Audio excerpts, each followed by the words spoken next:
Sega. Hey guys, it's Wednesday. Welcome back. It's Wednesday. That means it's Knightcast hour with me, Anime Knight, Sound Joker, and back again, Nick Phoenix. Hope everybody's doing a wonderful day. We have a whole lot of news. Gamescom just happened. I was not aware of this. This was dropped on me. A little late, but better late than never. But we have a lot of news to talk about. Joker, what do you want to dive in first? Well, first of all, we got to get the one little tease for for a Street Fighter, because I got some Street Fighter fans here, and I know they're gonna like this tease right here. So they're blue balling us right now, but I'm like, all right, I like it enough until we get an actual damn trailer or more photos hit. So at least we got Cody Rhodes. So yes, you are right. The hair is at least a little right, even though it's a shadow. I do like this little cock tee. So you can't show me the full costume, but come on, I'll take it. Out of everybody that do Guile, like, thank you at least.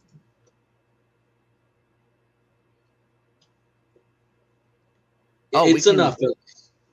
Yeah, that's in the cards tonight. I just want to say I am so glad we are officially out of the era of these movies being afraid of the source material, and now we're in an era where we can fully embrace the source material.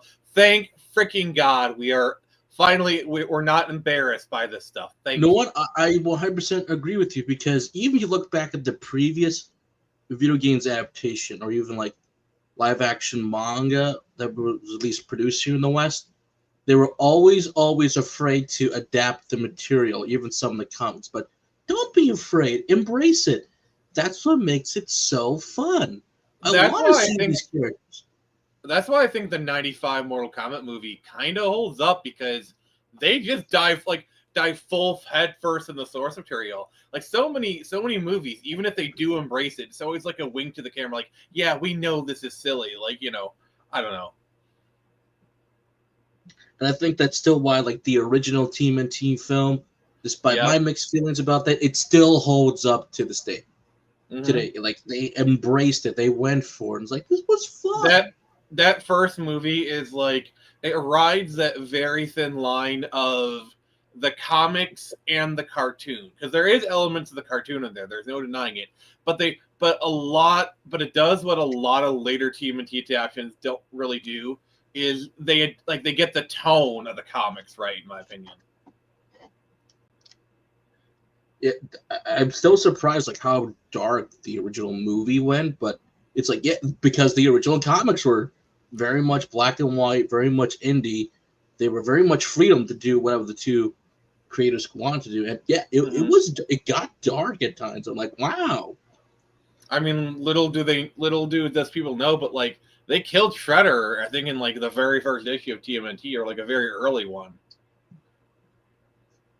I think so, and then he kind of slightly comes back, but that's what more creators need to do. Guys, embrace it.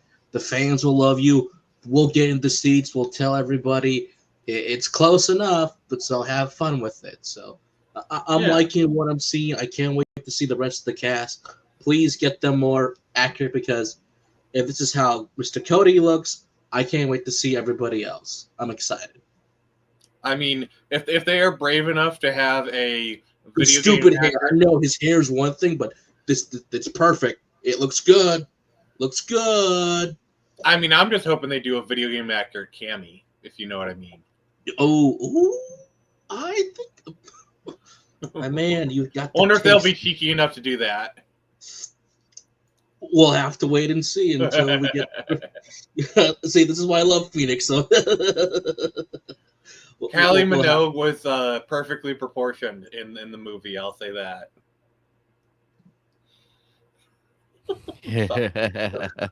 No wonder Van Damme was screwing her the entire shoot. No, that's confirmed. That is confirmed. Was on. That is actually a fact. Yeah, and the amount of line of coke he's been snorting through. He's like, woo. He was like, okay, okay, director, let's do this. Where do you want me? I really hope there's some line where Guile says, "What? You thought I have a French accent?" like the Guile, like Jean-Claude Van Damme plays the Frenchest American ever. Oh God. Sorry, I have a soft spot. Dialogues may be cheesy, but they nail the characters, and even yes, I can't pronounce his name correctly, but even the guy playing the main villain, he nailed it. But he mostly did it for his children at the time, which big props for doing it for your children. Thank you. And he had the best line for me. It was Tuesday. My favorite line from the movie is, "Have you lost your mind? No, you've lost your balls." Like I am going to kick Bison so hard that the next wannabe Bison feels it, and he just says it with like the Frenchest accent ever. I'm sorry. That's it's good. I like I said, I love that movie because it's just game over.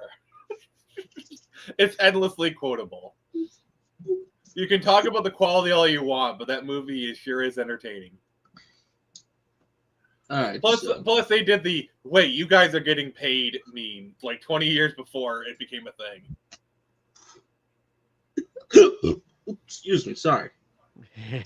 But this looks good. Oh, and of course, California Fried has brought cookies.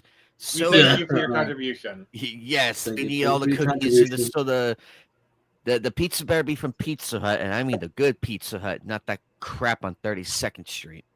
Okay, so I don't know if you go 2 more streets. I hear there's a miracle going on there.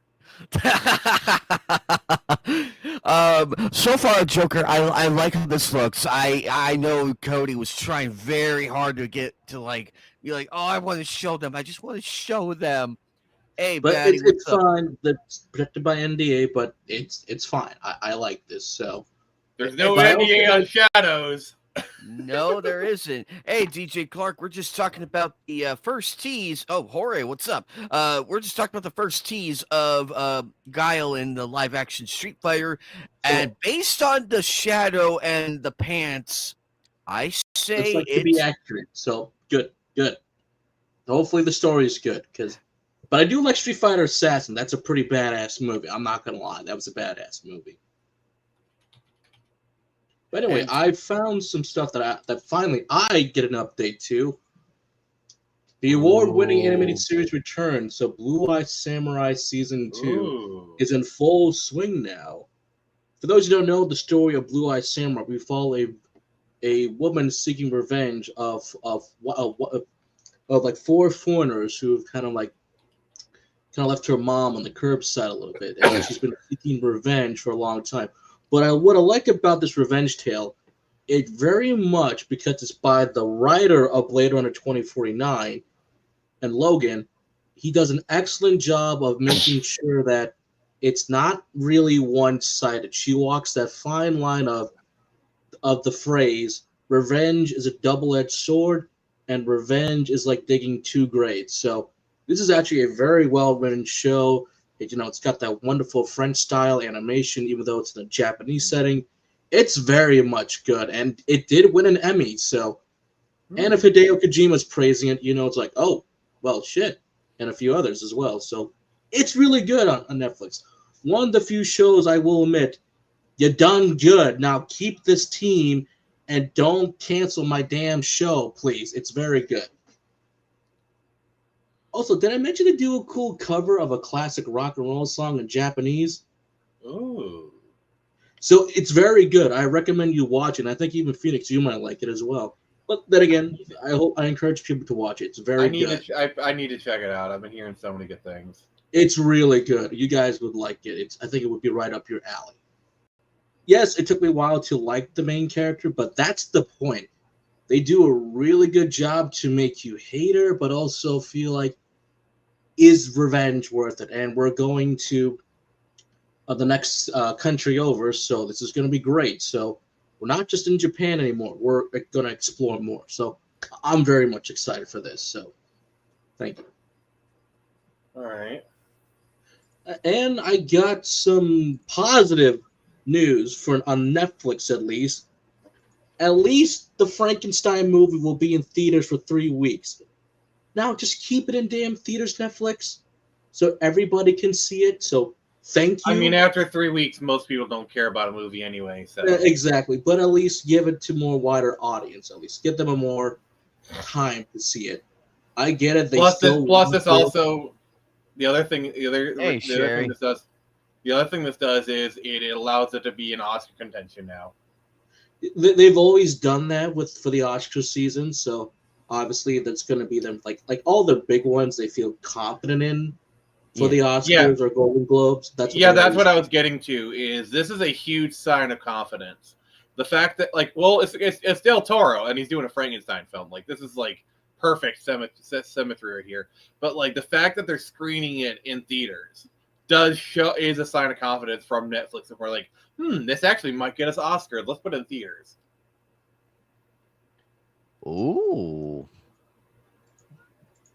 I'm excited for this though. This looks good. Hopefully if it gets word of mouth and everything and it does good, hopefully they'll keep it longer because some sleeper films do get to stay longer than most. There's been a couple of sleeper films here on my side that we've gotten that did a little bit well that may not be like from Netflix or like Apple TV or HBO on those side of things that we're able to stay a little bit longer. But do I think I'm going to get Frankenstein in my theater? I don't think so. But some of the other theaters might. So yeah, depending on where you live, it'll be a theater in the area. Like I live in the Metro Detroit area, so there's a very high chance that a theater in my area will be carrying it.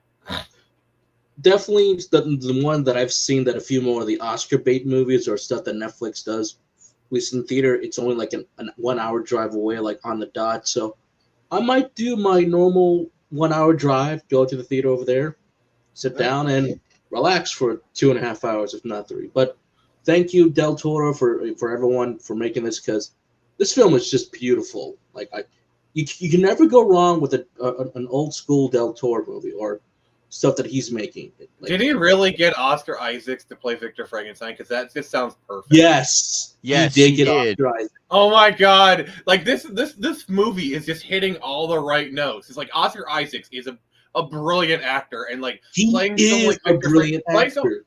And someone like Victor Frankenstein, that is so up his alley. If you've seen his other roles, you know, like that driven, like just on the edge of madness kind of doctor, like character. He is great in those roles. Like, oh goddamn, sorry. No, I agree with you. I tell people that Oscar Isaac is a really good actor. I tell people don't probably just watch one of the greatest actors of our time. He is so damn talented.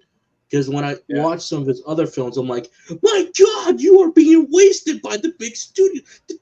You're amazing. Okay. Question: have you seen the movie Ex Machina?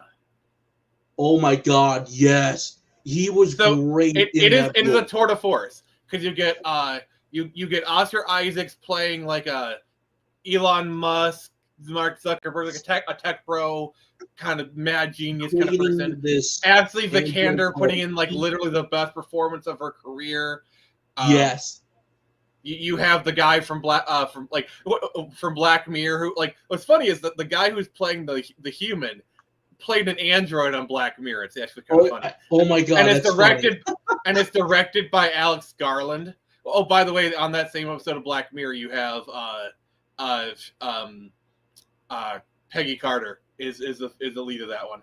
But sorry, that's the point. Like, and then Alex Garland directs the movie. Like, oh my God, it's like it's one of those movies where it's like I urge anyone to see it. I told people to watch that movie. It's amazing.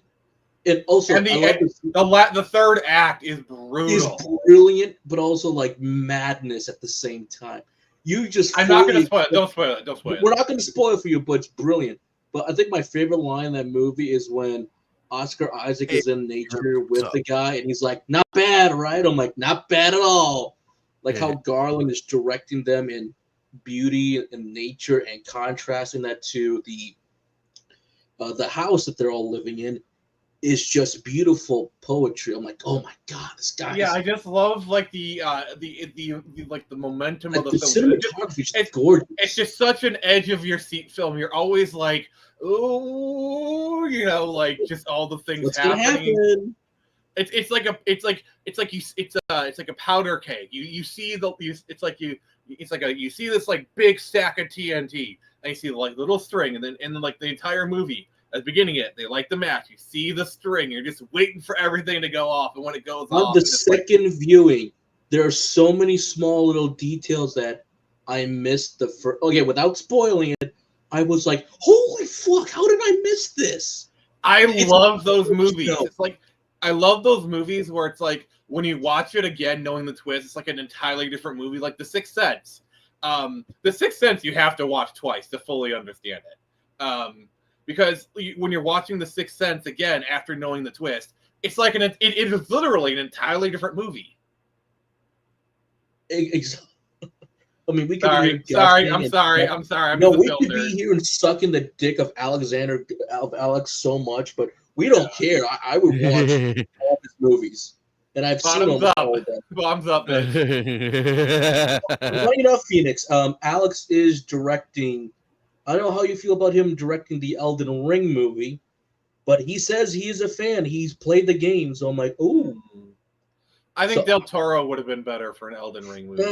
I think Del Toro, but even though Alex said he was in semi-retirement, but I guess this is the movie that got him back into making films. Honestly, like someone like I think Alec could do it, but if I had to pick a director, we'll have to wait and see. Robert Eggers' Elden Ring would be nuts. Okay, Joker. Since you're a film fan, I have to ask you this: what video game do you think Robert Eggers would be perfect for? Robert, oh god damn it. The Northman, you know, he like those like, or you know Robert, like Nosferatu, he didn't like Nosferatu. Oh yes, I know Nosferatu, Northman. He's like I am so glad we're starting to get our tour directors again. Like, oh my god, we had this like 10-year drought. It feels like the world's healing. We're starting to get our tour directors again. Like, but Robert Eggers. Oh my god. Well, if he stick to horror, I would love to see him do a Silent Hills film completely. He could.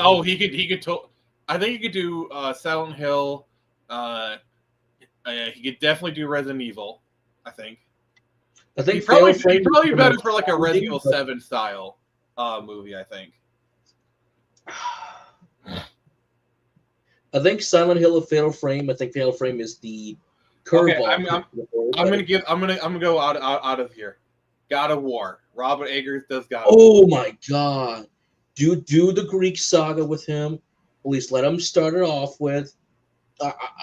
You're cooking. You got something, Phoenix. You had my curiosity. Now you have my attention.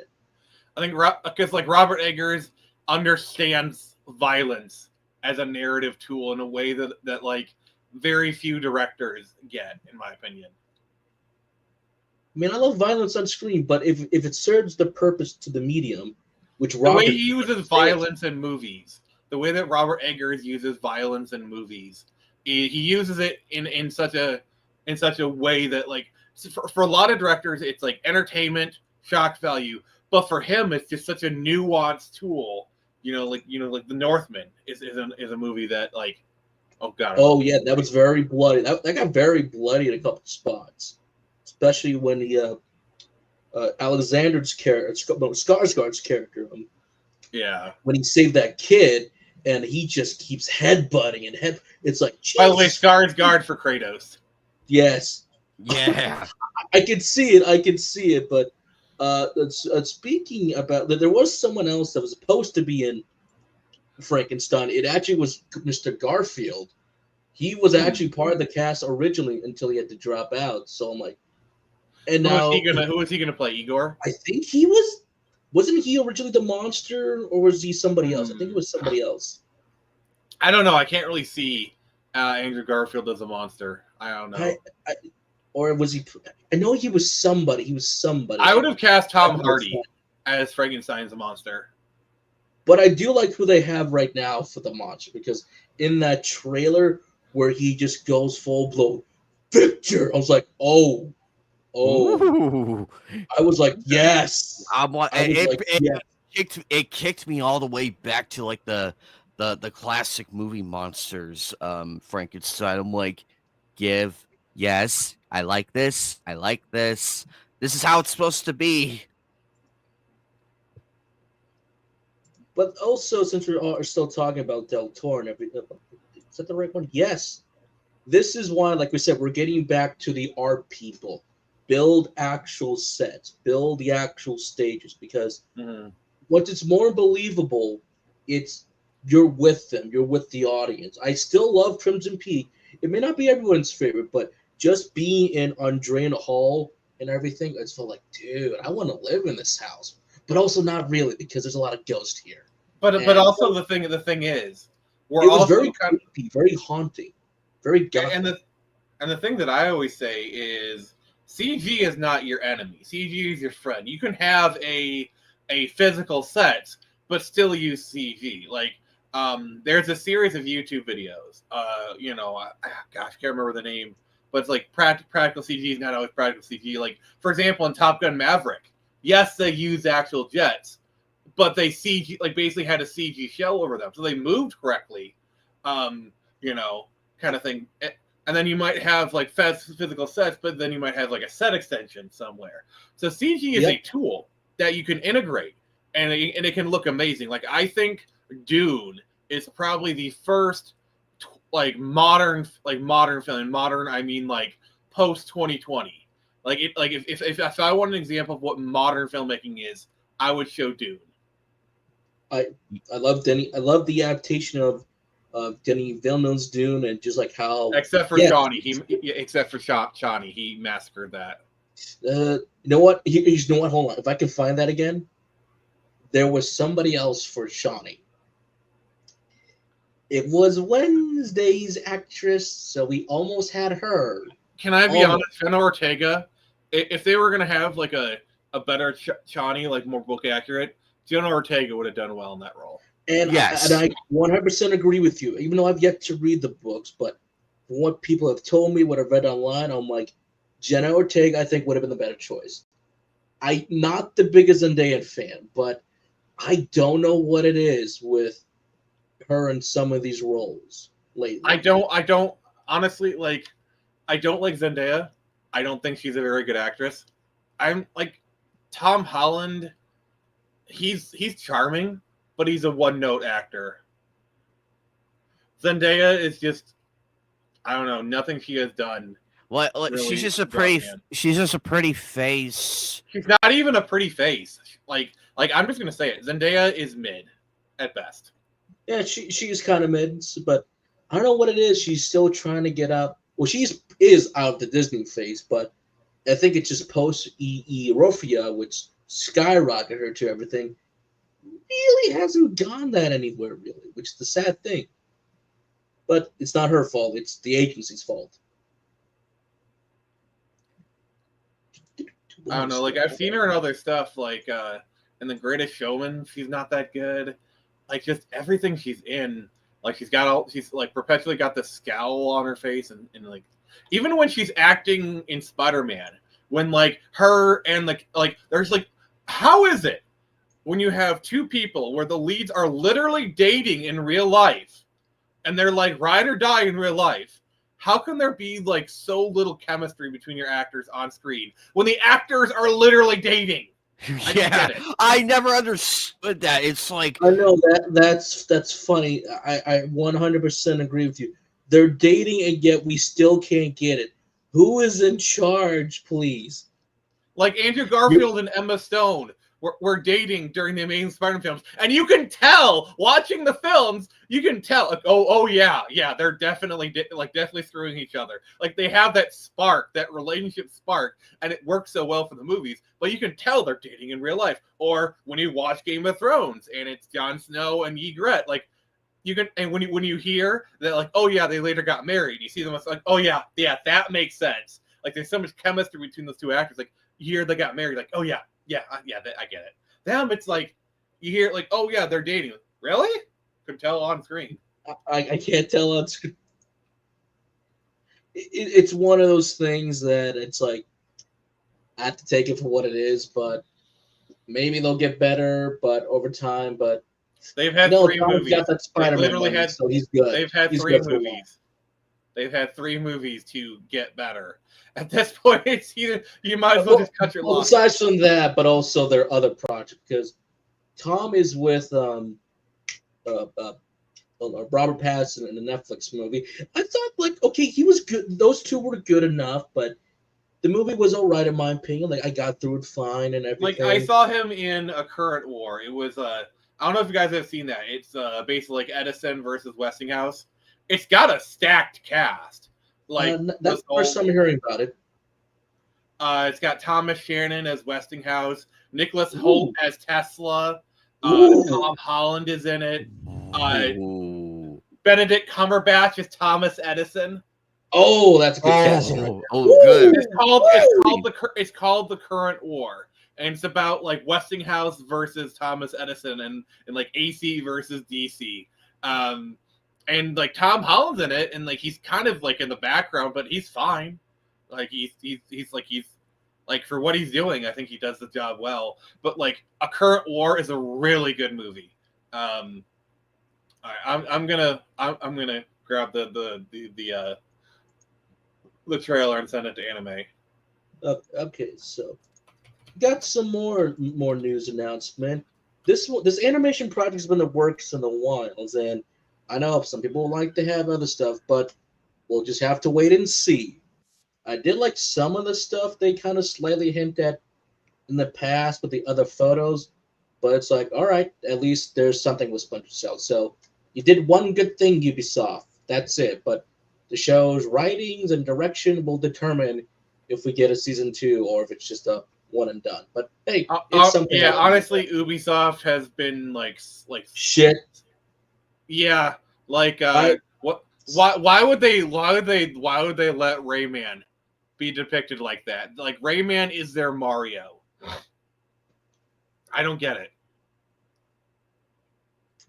Well, I guess I know it's one thing, but at least this one is in the actual Splinter Cell universe. Well, we'll have to. Also, weren't we supposed to be getting a Splinter Cell remake or like new game or something? Here's the thing: the way that Ubisoft is going, I think they're gonna file for, well, whatever they're gonna do with Tencent, unless that didn't go through. But it's Ubisoft with their remakes. We still don't have Prince of Persia: Sands of Time yet either. So, well, if Ubisoft goes under, 2 things will happen. Either somebody will buy them wholesale, in which case it'll probably be Tencent, or basically things get like auctioned off piecemeal, and in that case, that's a really fun game to say. Hey, Patriot. Which IP would go where? Oh, absolutely, because I agree about Rayman, because I recently played Rayman Redemption, the fan game.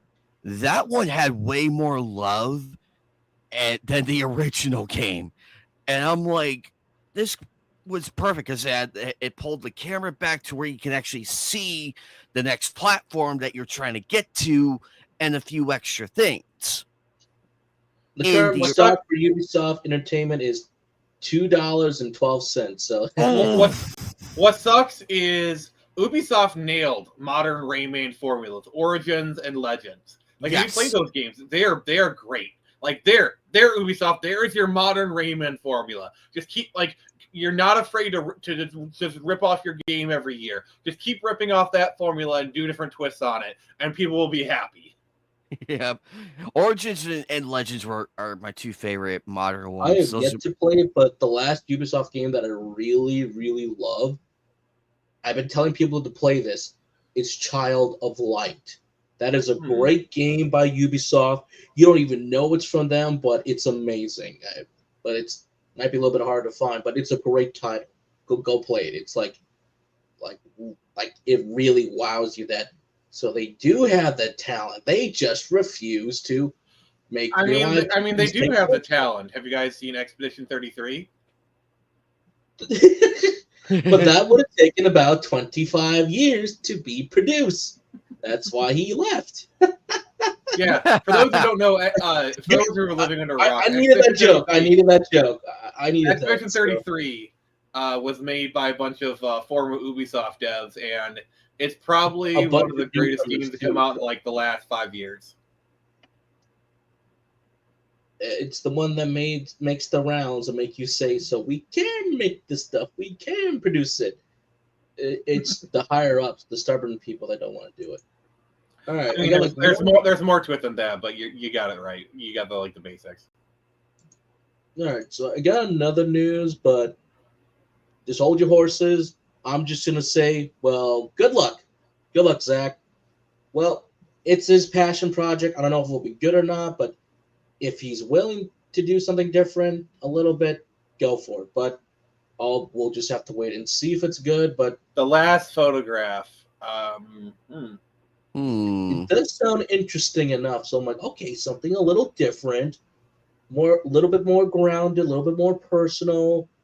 Like I mean, I've always maintained, from a visual standpoint, Zack is one of the greatest directors ever of all time. From a visual standpoint, the problem is his storytelling. He can't write worth shit. And like he has some decent ideas from like not a major perspective, but he always fails in the macro, like the little details and characterizations. You know, this is why the best Zack films are the ones where he has somebody to tell him no, and to tell him, Zack, that's a really fucking stupid idea. Don't do that. That's why the only watchable Zack Snyder films are is when you have somebody who can smack Zack upside the head. I think there's still like a lot of people out there that it's like, I get you like the guy, but even I will still say there are only like a couple films I really like under him that are, let's say, where he has. I'm a Zack Snyder defender, but I'm not blind. Same here as well. But I'm not blind to his man's faults. I think he's a bit overhated. I think he's a bit of a punching bag, and I think his films are a little bit over criticized. But that's not to say those films aren't worthy of criticism, because they very much are. I think you said it best than I would. So thank you. Sorry. Nope. You said it best than me than I could. So yeah, and me as well. We need a good translator here. So you need a Nick Phoenix translator. Yes, all that too. Phoenix translator every once in a while to get to the point, and not to mention you also keep me in line as well. So I know you don't like He Who Shall Not Be Mentioned on Netflix as well. But at least you keep me. Yeah, I had a bit of like last time you did that. I had a bit of a image tangent land, but it's like, you know what? It's okay. It's okay. I will say I do owe you guys an apology. I acted a bit immature. Oh, very, very immature, and I do owe you an apology. But hey, don't worry. I accept the apology. I'm admitting I was wrong. Yep. I accept your apology, and like I said the last time when I shut off all the Street Fighter stuff and we made funny jokes, I said, you know what, that made up from last week. We didn't kick you out because, no, I'm the bigger person. Everyone needs to call each other out once in a while. So that's it. Yeah. Exactly. Yeah. So from then on, if you just talk about the humans not meaning, they'll just not participate. Hey, you know what? We've been doing this for months now, so I kind of understand where it's like, okay, he's not gonna like this, so I'll just keep it to myself. I'm not gonna make a big fuss about it, but like I'll just it is what it is. We're gonna move on now. Okay, so Phoenix, do you have any news from us to share while I kind of figure out what I can show from Gamescom while I'm going through? Well, I think I did mention they unveiled the last 2 games for the MK collection. Do it. Yes, the MK collection. You have the floor now. Oh, I didn't have. I wasn't expecting to have this power. Anime Night, could you pull up an article, please? Yes, I can pull up an article. All right. So for those who don't know, NetherRealm is doing a collection of the classic era, like Mortal Kombat 1 through 4-ish. A lot of their like 2D, basically their 2D games. And it looks really good. It'll have like online multiplayer and whatnot. It's coming to all the major consoles. And they recently revealed the last 2 games, which got me kind of excited. So they're doing Special Forces, which is the one for the PlayStation, and MK Mythology Sub-Zero. Oh, Special Forces. Okay. Like, so yeah, I'm pretty excited about this. Okay, I think this might be it. Phoenix, is it this one or are we Yeah. on the right? Yeah, we're on the right track. Okay, I just want to make On the sure. right track. Okay. Oh, yeah. This So looks here's a good. list of games. Here's a list of games so far. So they have Mortal Kombat, Arcade, Super Nintendo, Genesis, Game Boy, Game Gear, Mortal Kombat 2, Arcade, SNES, Genesis, Game Boy, 32X, Mortal Kombat 3, Arcade, SNES, Genesis, Ultimate Mortal Kombat 3, Arcade, SNES, Mortal Kombat 4, Arcade, Mortal Kombat Advance, Game Boy Advance, Mortal Kombat Deadly Alliance, GBA, Mortal Kombat Core Edition, GBA. So yeah, it's a lot of really, really good stuff. And so also Mortal Kombat, and they also added Mortal Kombat Trilogy for the PS1, which is really freaking cool. And then Mortal Kombat Mythology Sub-Zero and Special Forces. So this is a very, very good list. Like pretty much, That is a like healthy list. Yeah, so like if you just want all of the 2D Mortal Kombat games in one list, there you go. I'm pretty sure they'll eventually do like a 3D collection, which is like the PS2 games and like probably some of like the PSP and DS ones as well, I imagine. I'm so excited because I do remember playing Mortal Kombat for the Game Boy Color though. That one I did own, and then Mortal Kombat, the Mortal Kombat trilogy I do remember playing as a kid, and then the Advanced I did not have a chance to play that one. Deadly Alliance I played the PS2 version of that. So there are some of these I have heard and played, others I have not. Yeah, so like I'm just gonna be honest with you, Joker. I'm more of a Mortal Kombat guy than a Street Fighter guy. Even though I suck at Mortal Kombat, I've always been more into Mortal Kombat, like the characters, the story, just like everything. Like I am way more passionate about Mortal Kombat than I am Street Fighter. So I'm not saying Street Fighter's bad. I do enjoy it. I suck at it. But I'm much more of a Mortal Kombat guy. Oh, don't worry. I have my coworker of mine who's a big fighting game fan, and he got me slightly back into Guilty Gear Strive because he was always looking for somebody to play on console. I'm like, here, I'll buy the game, rebuy the game on console. So I still suck at fighting games, but I also admire people who are just so skilled at them, but I also enjoy lore or cosplayers, the characters themselves. So yeah. I'm in the same boat with you as well. Yeah, that's like for me. It's like the character. I find the Mortal Kombat characters personally, like the characters and the story, a lot more interesting. Like Street Fighter, I know they have stories. They just doesn't seem very interesting to me. Whereas Mortal Kombat is fascinating because like they have really interesting character designs. I always found Street Fighter character designs to be, you got the American guy. Oh, you got the Japanese sumo. Like it's very stereotypy. Versus Mortal Kombat is, they're more of like a character. Like you got the cop, you got the ninja. But even then, Bihan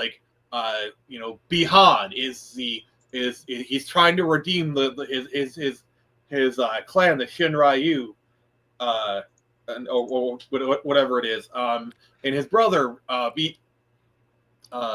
his brother is like the evil Sub-Zero who became Noob Saibot. They got like Scorpion, who is Ed Boon's personal waifu. Wait, seriously? It's kind of, I'm kind of joking, but I'm kind of not like. Well, you Like never the know. later MK games basically get a lot of like Scorpion focus.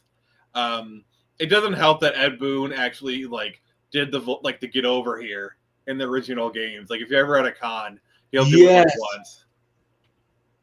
Yes, because he still does the "Come here, get over here," and then later years, his voice does develop deeper enough to get the more iconic "Get over here" as well. I'm accustomed to at least. Mhm. Though I still want like the actual voice actors to say the line because, like, come on. Oh, Yes, speaking of actors, also like you got Carrie Hoskins, who is the second Sonya Blade. She still has the original costume, and she like I saw that. You can go to conventions and like get a picture of her, and she's wearing the original Sonya Blade costume. Which, by the way, she looks amazing for her age. Oh, She just seems like the I'm nicest glad person. you Yes. mentioned that, Phoenix, because she was in my state not too long ago for anime, like Milwaukee 414. So now I know what you're saying. Did I meet her? I couldn't go, and every year I can't go to a con that I want to go. I always get bummed out. Like, come on, there's so many wonderful people I want to meet. If I ever meet Carrie Hoskins, I'm gonna get a picture of her doing like the MK face off pose or whatever, which she'll be more than happy. She would be more than happy to do. I know she would, but like, yeah. Oh gosh. Sorry, I was nerding out there. Sorry. No, Hey, we all we nerds we here. we We all we, nerd we, out. we love to nerd out, and she does, and they do come here every so often too. Next time they come out here, I'm gonna stop by and say hello and everything because she looks really good for her age. There are people out there that when you tell me their age, male or female, from back in the past, I'll still say, really? That like, dang girl. Like the fact that like she still has the original outfit, and if you see it, yes, it looks faded or whatever, you know. But that's again, it's 30 years old. It's 30 years old, but the fact that she can still fit into it, fit well, like it's like, you know, kind of thing is props to her. Like, dear God, like if she couldn't fit it anymore, no one would judge her. You know, like that would nothing against her for not being able to fit into it. You know, that's 30 years ago. You know, I'm not going to hold that against you. But the fact that she can, it's just kudos, woman, for healthiness. Yes. Meanwhile, Madonna hates aging and does everything she can. She has destroyed her physical appearance. I'm surprised Del Toro didn't call her up to play Frankenstein's monster. Oh my God! I saw her face, and then I was a believer. I got you. Who can play the Frankenstein's mom? You want me to talk? His name is Phoenix. Del Toro wants to talk to you. Hi, Madonna. Did you hear that? You can't get her. She's too expensive. All right. I got it. Say you cover her next facelift. She'll sign up right away. Are you hearing this, sir? We can make billions of dollars, right? Sir. Okay. Yes, sir. I apologize, sir. I'm sorry, sir. I'm sorry. Oh my God. Yeah, he hates me now. So yeah, I'm pretty sure I'm gonna die in the new Hellboy movie. there goes front row seat at the premiere of the Hellboy movie. It's just me tied to a chain, begging for mercy from Hellboy, but Ron says no.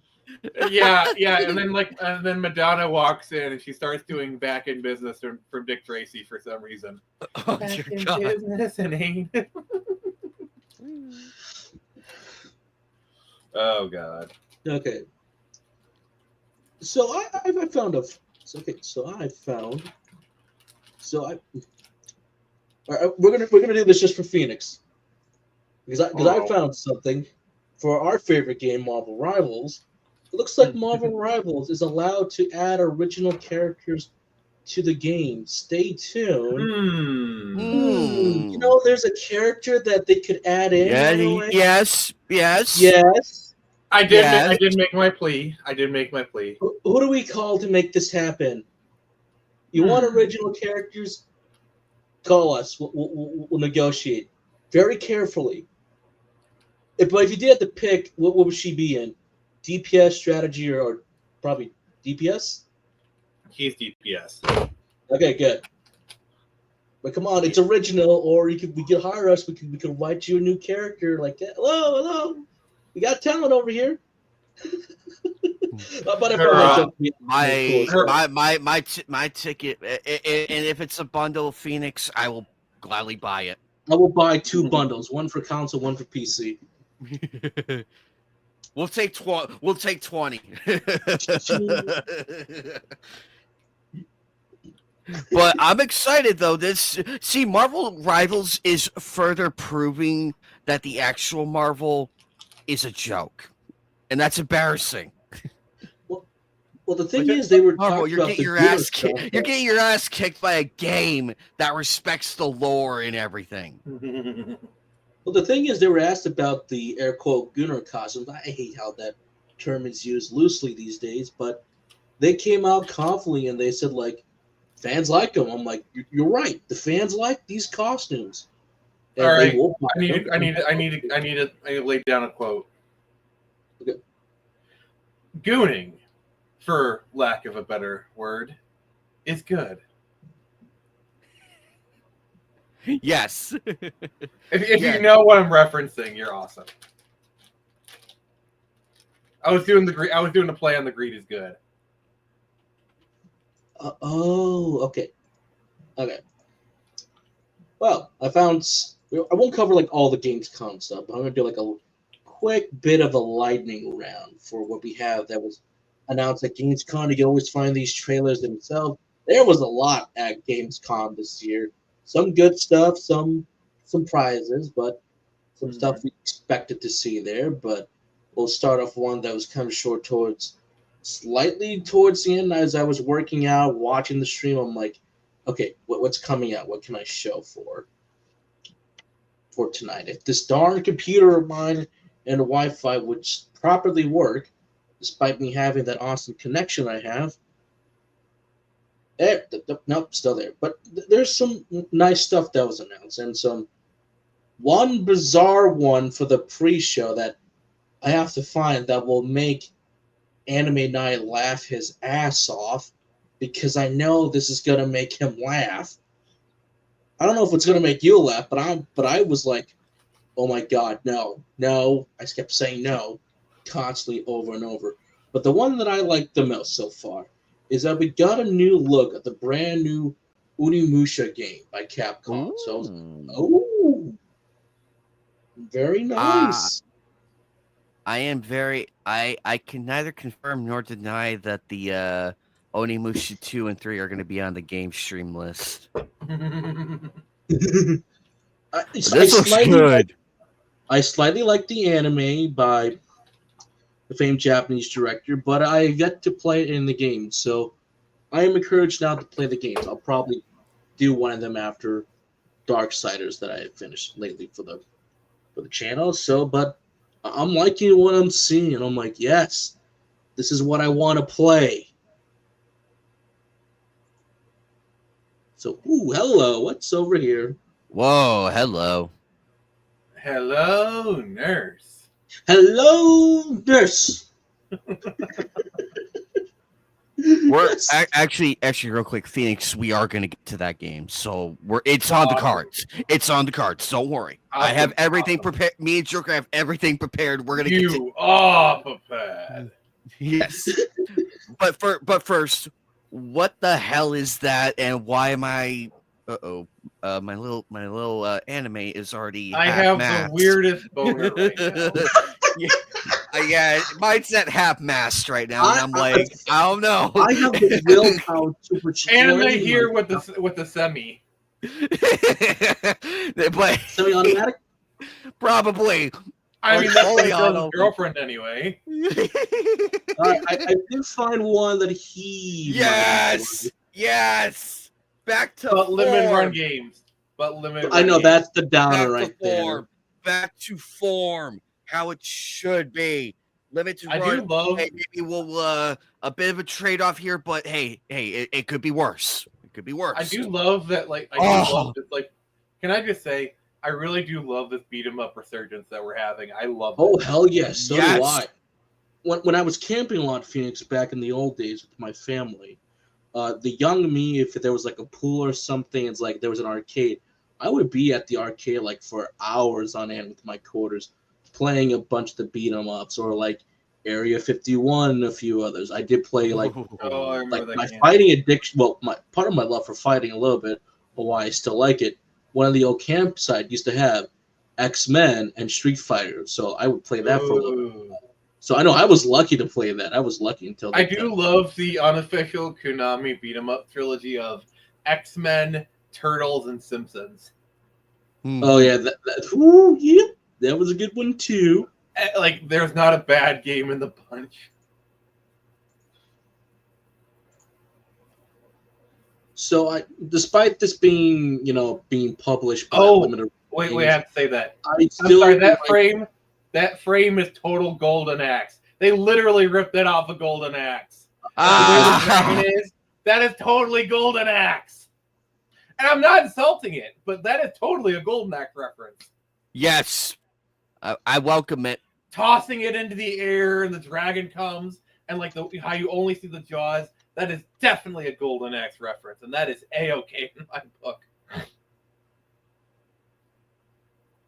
Oh, Sorry. this is gonna be good. I like this though. This is and we have sexy female characters. We have sexy. and they're in them in their classic designs, not that bullshit we have now. I could not get through either adaptations of the more modern stuff, but the one that I did like the most was the like early 2000s adaptation of He-Man. I wish that one continued. That was actually pretty good. Yeah. They also had like a 2000s Thundercats show that I heard was pretty Don't good. get me started on that, Phoenix. Do you know how much I missed that show? I was watching it before they ended it, and I was like, this is really good. And then I found out it got canceled. I was like, you motherfuckers over there. And we'll never see it finish. That was such a good show. I know, we can't have any good things anymore, Phoenix. We can't. We can't. No. That's why we need to get you and Vaughn and everybody else back in the writing room. Oh, Like believe me. you- Oh, believe me. Phoenix and Vaughn and them, they would Like- scream at these people, rip apart their stories, all that. Can you Be just like, "No, you people imagine?" you like they call them garbage. Like, can you? Okay, so it's 2031. Both you have Screecher season 2, Phenomenova season 3 over on Amazon, and then at Comic-Con in Hall H, you see both me and Vaughn strut out onto the Amazon panel and announce a Phenomenova Screecher crossover. And then there's me dressed up as Screecher. And Phoenix saying, what the fuck are you doing here? And I'm like, dude, I told you. Screecher's a I will girl. dress up as the female characters. I literally have Sister Iris from Fire Force. I have the costume to prove it. By the way, I should let you know. In Volume 2, I'll give more information on her father's version, Dark Cry. So if you want to do the father's version, you'll have that option. But it's the year 2032, and Phoenix pulled out this big gun. I have the license to Batman. But speaking of Batman, Yes. This is one of those, like, I'm not much of a Lego person, but like I watch this and I'm like, oh god, this is everything. We got the classic eras of Batman, all the films from early Batman, Burton, Nolan, and some of the more recent. Snyder, Batterson, Yep. it's like it's all here. Like we know what Oh god, I the love costumes are from. We know what these scenes are that. Like for example, this is gonna be funny. That's the Jared Leto joke. I think that no. I think that's the Heath Ledger version. That's Ledger, I think, with the scars. Like, I got the Yeah. scars. But yeah, they definitely did a bunch of the Nolan stuff. But they showed the Paris. That scene was so hilarious. Yes. It's hilarious. It's a simple joke, but it fucking Yep, I remember stepping on Legos. Still hurts. But like, cause like you'll like they'll have all the costumes, like and like all the Batmobiles, and since they're gonna have like all the other Nightwings, I'm sure they're gonna have all the other different versions. But also the fact that they made it very clear that they're also drawing from Arkham. Like you saw that like the Batman drew the foam spray from Arkham. Yes, I saw that. Let's see if we can find that actually. This is the Arkham sequel that we should have gotten. Like ages ago. Because this there looks you go. good. Right there. This Right there, looks right there, good. right Oh, there. Part of the combat. Oh, and then it has the rapid beatdown like it like in the Arkham. Yeah, the game. Arkham style combat. Like I like that. They're that's beautiful. I like that. Yes, it works. It works. It's everything. All of the Batman entertainment the last several years. If I were the person who did all that right there, I would have like the biggest smile on my face. Like, did you notice for the Penguin Batterson sequence that they were using the Batman Returns version of the Penguin? Yeah, I saw that. I like, love this is what I'm excited about. They're mixing and matching and all this stuff. Like, it's so cool. Like, and I love that they just put all the rubber duckies everywhere. Like, I love that bit, like that little joke they're doing where it's just rubber duckies. Oh, there it is. There it is. I knew it was here. So there it is. Yeah, that is totally Arkham. I love what I see. I think I love it. I can't wait to play it. Okay, here's my question. So obviously you'll be able to choose your Batmobile independently of your costume. So if you're gonna mix and match Batman, what Batman would you put in what Batmobile? Like for example, I would put the Batman suit in the '89 Batmobile. I would put let's see. I would put our Bright Knight in the Zack Snyder Batmobile. That thing was a beast. Also, I guarantee you, one of the costumes is going to be BTAS. It just makes too much sense. Yep. I would put the Dark Knight. I would put the Dark Knight one in the animated series of Batmobile. Oh, what if they do have the animated series Batmobile as an option? Like, because it would fit in this game. It would fit. It fit. Because remember, they did do the 1989 Batman for Arkham Knight. What if they also have the Batman Forever Batmobile? Oh, Batman Forever guy! I literally have the Blu-ray when Kevin sadly passed away. So I bet this is his last project. I bet this was his last. You never know. Because he did have some projects. I swear, Kevin Conroy at this point has had more posthumous projects than Tupac at this point. I agree. I agree. Cause there's got to be some AI fuckery going on. I'm sorry, I gotta call it the fuck out. There are way too many like, oh, this was his last project, kind of thing. I'm sorry, there's got to be some AI fuckery.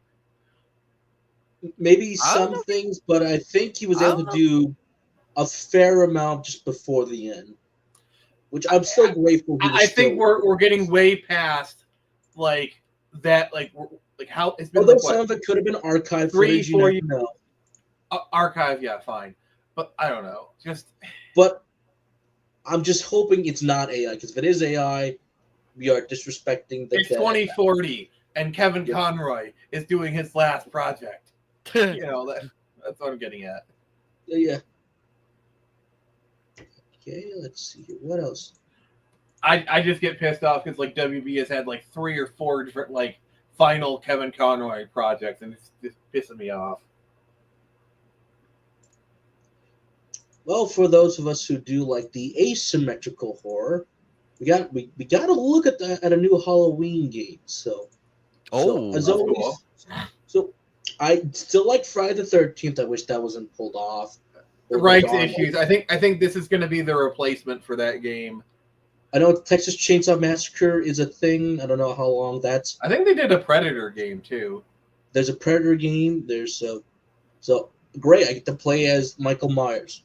I always wanted to play as the Shape. Not in the other asymmetrical horror game. I think if you can't do Mike Myers, I mean, if you can't do Jason, Mike Myers, you can do basically the same type of gameplay with Jason as with Mike Myers, so it works in my opinion. It still is. it's funny. We're getting this is a return of slasher because not only are we getting a new Hellraiser, we're getting a new Halloween as well. Sign me the hell up. I'll happily play this. Both, actually. But I do agree it was the rights issue with Jason. But if you just swap out Jason and Michael Myers, it still works. I agree with Phoenix. Yeah. It still works. Because Like for Christ's sake, the characters they are. Oh, go ahead. Yeah, they're unkillable, like stalkers. They go slowly. You know, like yeah. Freddy uses an axe. Mike uses a knife, whatever.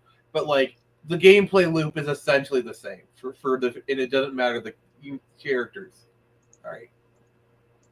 But it's still fun to play as these guys and to get into crazy shenanigans we have online with a bunch of different people that I Can you used to play. imagine a Freddy Krueger game? Oh. To me, Phoenix. okay. Why Let me these cook rules? here. Let me cook. So Freddy Krueger game is a single player game because like Freddy Krueger is a type of character where he like does like the mind fucks and the dreams. So it's a single player game where you have to like face off against Freddy, and it allows you to do some really fucking insane levels.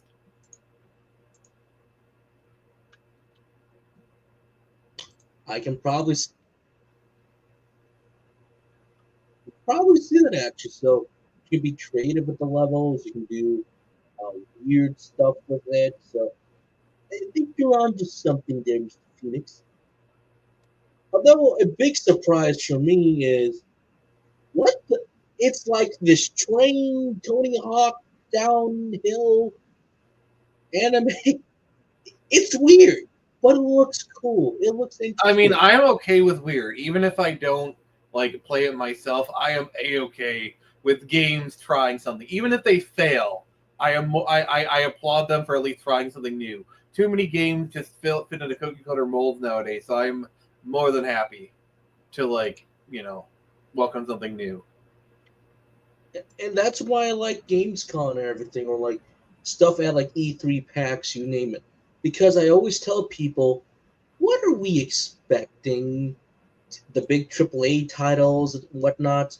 We need some really fun stuff to play. Even like you said, I might go, okay, but who's this for? I'll still applaud somebody. This is still something new. Let me try it out and go from there. And once again, this is where the indie space shines. It's like I would say for like going on the past 15 years at this point, indies are really where the innovation has been. And it's becoming the same in every industry, whether it's gaming, movies, comics. Indies just kind of like basically fill the void that the mainstream leaves behind.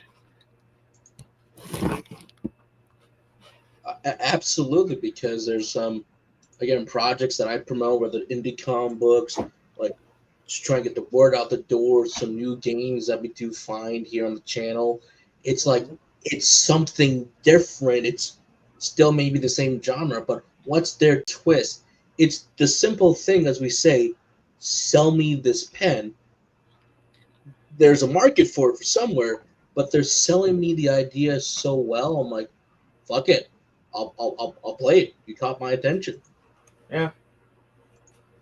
So, a small FPS horror called Project Spectrum, according to the IGN trailer, it reads, it's a upcoming first-person horror shooter developed by Team Jade. You will explore haunted ruins to take on paranormal enemies in Nightfall Manor Gather. So another survival horror shooter. Okay, but at least I kind of like the idea, but we'll have to wait and see. It could be a dud on arrival, or it could be a nice little hit. You never know. You never know. Yep, you never know. So I'll keep an eye out for that.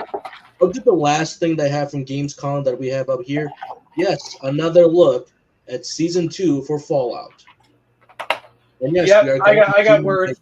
Yep, I got to talk about this. Okay. Oh, New boy. Vegas is literally one of my favorite games of all time. Hey, right up there, top 10. And visually, it looks very interesting. It was definitely hitting all the, it was definitely doing the key jangling, like, hey, look at that, hey, look at that. But there's one line that gets me very, very, very worried. Which line was that? The one who started it all. Oh, and they're referring to House, which is. I don't think it is. Okay, I do have a problem with that too. Yes, I admit it could be like trailer fuckery, kind of thing. But they're going to New Vegas to meet the man who started it all. Now, granted, it could be an out of context thing. They very well could be fooling us, but Mr. House did not start the war. He did not push the button. In fact, it's a complete opposite. He knew, he determined it was a mathematical necessity that it was happening. And he was, basically, if we do not see, I'm really hoping they had the platinum chip in the, or at least they mentioned the platinum chips in the flashbacks. Because, in the flashbacks, I guarantee you the platinum chip is in play, or at least it's being developed or worked on. And that's the thing for those who are starting Fallout New Vegas.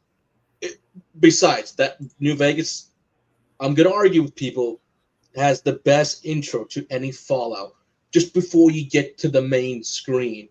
Blue moon. Whoo! It's amazing. Awesome. Yeah. And as far as what endings canonized, I am a bit concerned about the Legion still being here, because the game made it very clear that the Legion was a cult of personality. That they made it very clear that after Kaisar's fall, the Legion would begin to fracture. And we are, I think, 15, 20 years post New Vegas. And Kaisar was dying. So even in a Legion ending, Kaisar would have died not long afterwards. So let's say a Legion ending, Kaisar died 10 years ago. 5 years after New Vegas, Kaisar died. So that's, or even 10 years. He would have died at some point. So there's at least 5, I'd say there's at least 5 years, where they should have fractured. I don't know. It could be a flashback, or I don't know, who's killing a Legion. But you're absolutely right. The Legion flashback, how far? Are they going to go to the events of New Vegas? I don't know. Definitely with Fallout Season 1, it's kind of confirmed that, the ending for Fallout 4 is the Brotherhood of Steel? Because you still see the ship, and it's like, hey, why is that here? Shouldn't that be over there? I think it was the Minutemen ending, or one of those two or something. I don't know. I know it canonized an ending. But also that ship, I think they specifically said was not the Prydwen. Oh God, it's. I could be wrong. But I thought they said it wasn't the Prydwen. I am still behind. My parents are here, so I have the TV. They have Amazon Prime, so I'll finish Fallout at a point. But I am liking what I'm seeing. It's really good. It's really fucking good. The problem is, they've already displayed that they have no problems fucking with the lore. Basically just getting rid of the NCR, or at least destabilizing them, was a really, really stupid thing. And the nuking of Shady Sands, I'm sorry, they meant what they said about that chalkboard. They just had to be like, no, actually, it just meant to. No, you know what it meant. When you got I think I did metal. too when I saw that online. That's like, okay, something happened. Like basically, if you go by the chalkboard and take it, like basically, Shady Sands got nuked before the events in New Vegas. And I'm sorry, the nuking of Shady Sands would have been something that people would have talked about in New Vegas, especially with the heavy NCR presence. Like also the fact that like you literally meet the president of the NCR in the game, and he never mentioned Shady Sands getting nuked. And then the other thing is like the NCR is more than Shady Sands. Like there's a hub, there's lots of other like big time settlements. Like nuking Shady Sands would not. It's like nuking Washington D.C. Yeah, that'd be bad, but there's plenty of other power bases of the U.S. that they would go to. It's the same thing with the NCR. You're like, okay, yeah, Shady Sands would be a hit, but like there's the hub, which would be like NCR's New York City or something. Sorry, I like Fallout. Yeah. We'll have to see what gets changed to alter to what they kind of like. All right, we fucked up, but we'll put it back into. The biggest problem I have is that they insist on this being canon. That this is a part of the canon timeline. If they I think that's my main issue with that. If they just would have made it like its own thing, and they said this is our version, basically any changes they make, yeah, you could criticize them, but like at the end of the day, it's their own version. But the fact they insist that this is canon to the games, which means Fallout 5 could potentially be referencing the events of this game, the show. Mm-hmm.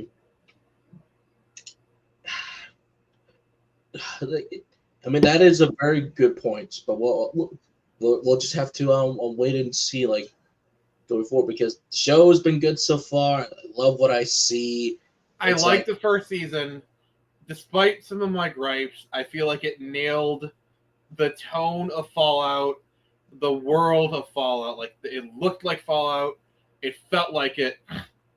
I love going past some iconic landmarks too. I love the edits that some people made, where like they made it to be like, oh, did she pass her dialogue check? Like they made it like there's portions of the show where it's like you can just see, oh, they didn't pass their dialogue check, or like for example, the ghoul is using VATS or something, like kind of thing. My only problem with the show and like later Fallout games, I miss how the ghouls look. Like they look more horrifying, disgusting in 1 and 2. Then it's like they got a little bit more. Oh no, Walter Goggins' ghoul is hot. There's some fan fiction about sleeping with that ghoul. I'm sure there is. It's called Route 34 for a reason. I mean, hell, in New Vegas, you can literally recruit a ghoul dominatrix. Don't remind me. Also, I'm just gonna say this. It's gonna trigger you like mad. Please assume the position. No. Anime night. So one of the missions is you need to find a sex bot, and his name is Fisto. No. And when you find him, he needs to be calibrated. So basically, he has to perform acts on you in order to complete the mission. I mean, it's all implied, and they cut to black, but it's just so funny.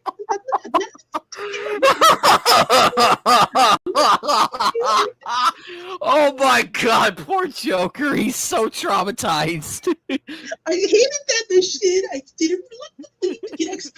I had nothing to do. Does not compute the Joker. Joker does not compute. It's a hilarious mission, but oh my god, I still hate it. What? You don't like a ghoul and a cowboy hat with a whip and bondage gear? Poor Joker. Wonder Woman's pen. That's so and she has a voice like she's been smoking for 200 years, which she probably has been. Jinx, you owe me a Coke. We don't talk.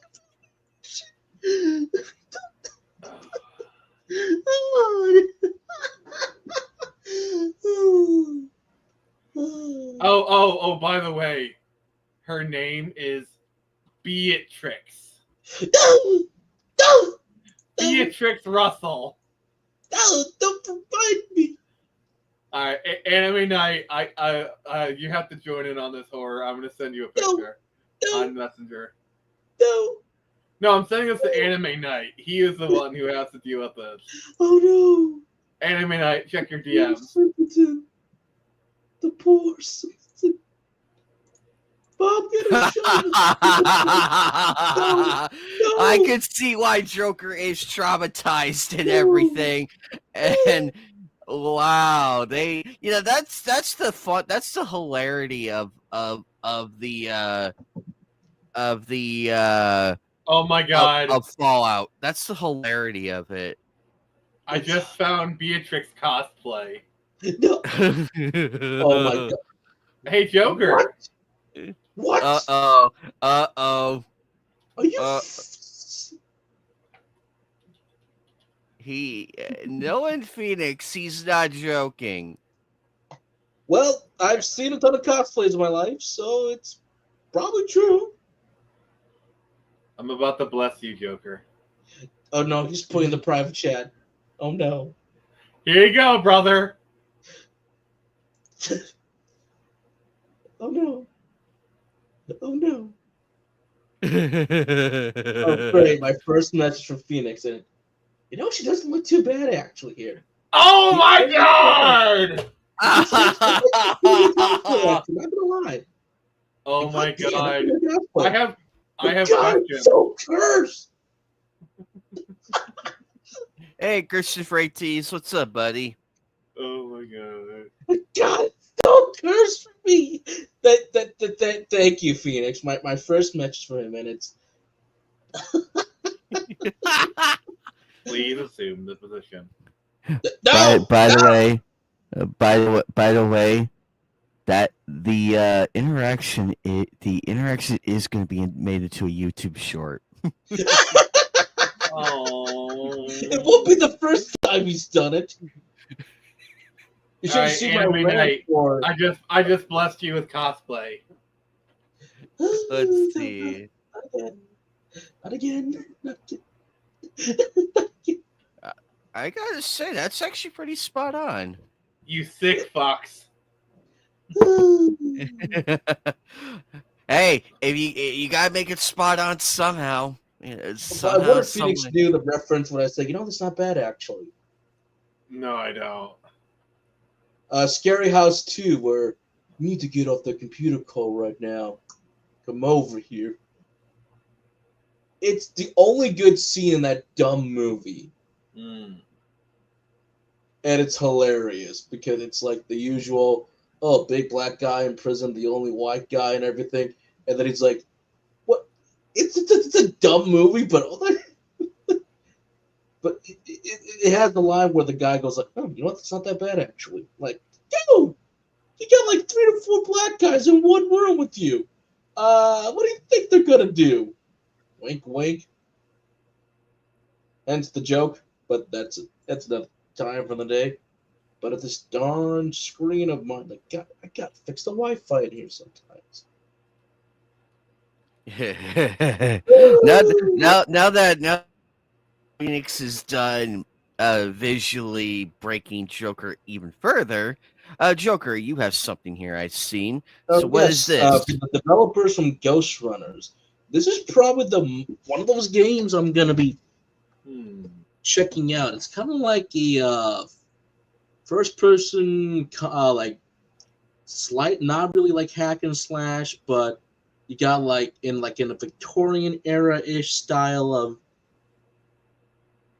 Europe, but you got like these weird monsters, creepy things, but also apparently you yourself have like maybe some abilities or monsters because you take a potion or you slam the thing, and then your arms start to transform and everything, and it's like, oh, but it's not just you who has it; it's everybody else does too. So it's like, so it's kind of like a pleasant surprise. Like even if you look at this guy right here, you're like, okay, what happened here? Why has he got this big, meaty hands and arms from the back? Like, so you have to watch the trailer, and it's both like CG and then it's with actual gameplay. So it's like, okay, it's something new, or making some liberties, and I'll take it.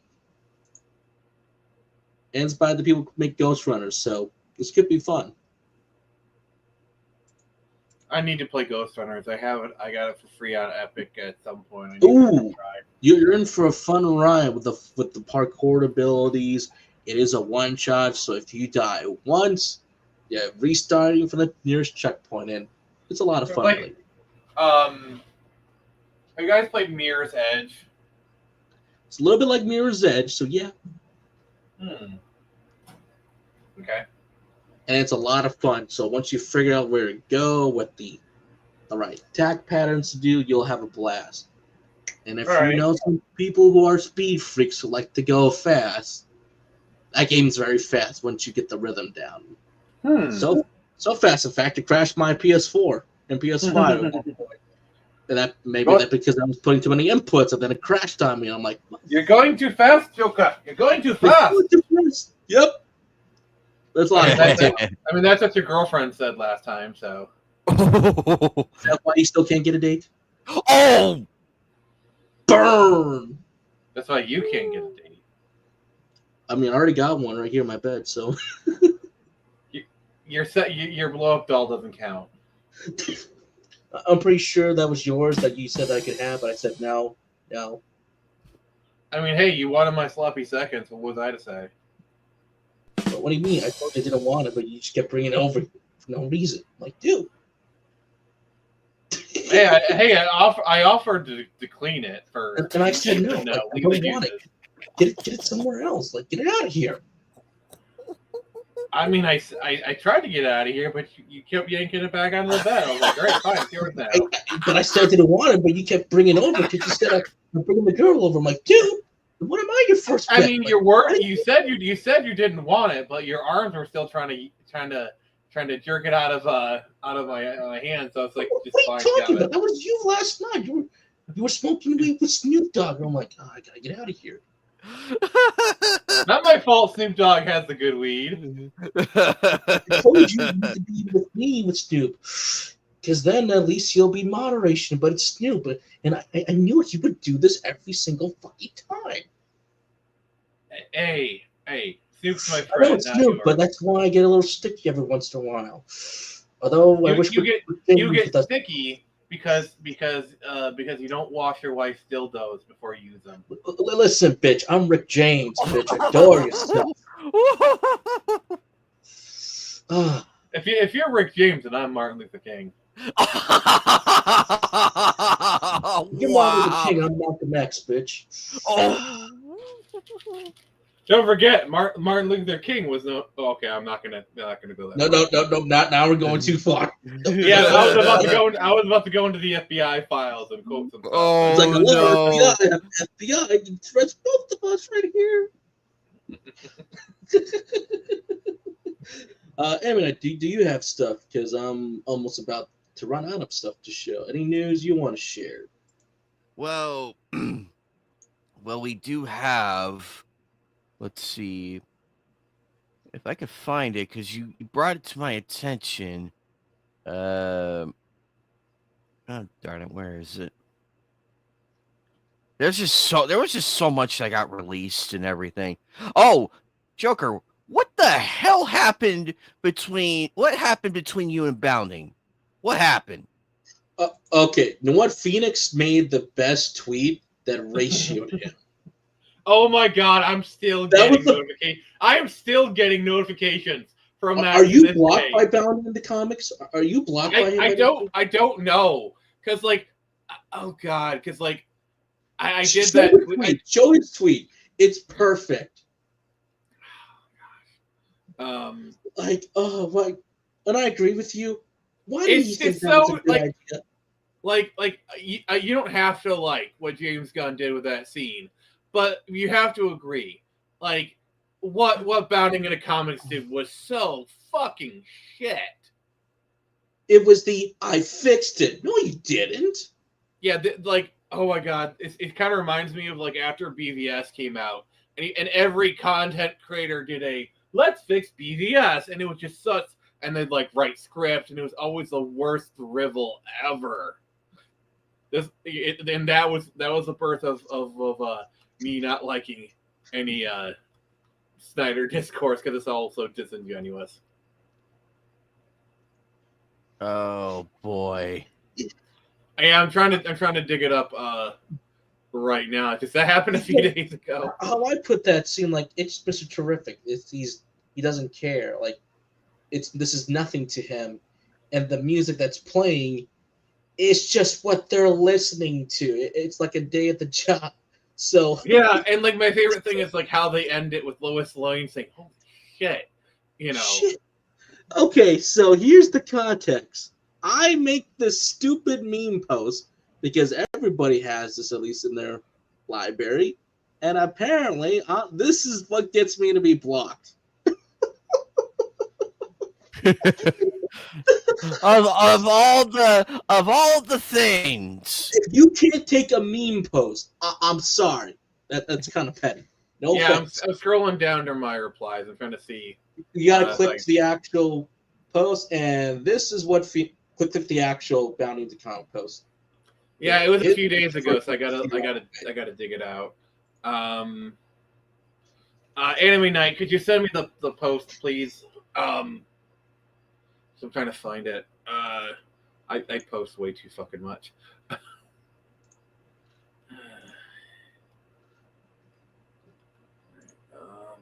Okay, I sent it to you. I found it. Hold on, not blocked by Bounding into Comics, which I think this is it. Hey, Tristan, what's up, man? Yeah, 181 views, 18 and still going? likes. Yeah, still going. I think someone said it right. Ratio level god, bro.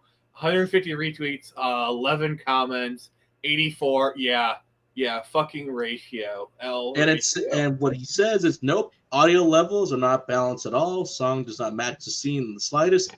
How in the hell do you think this was an improvement? Let alone something good to post. Damn.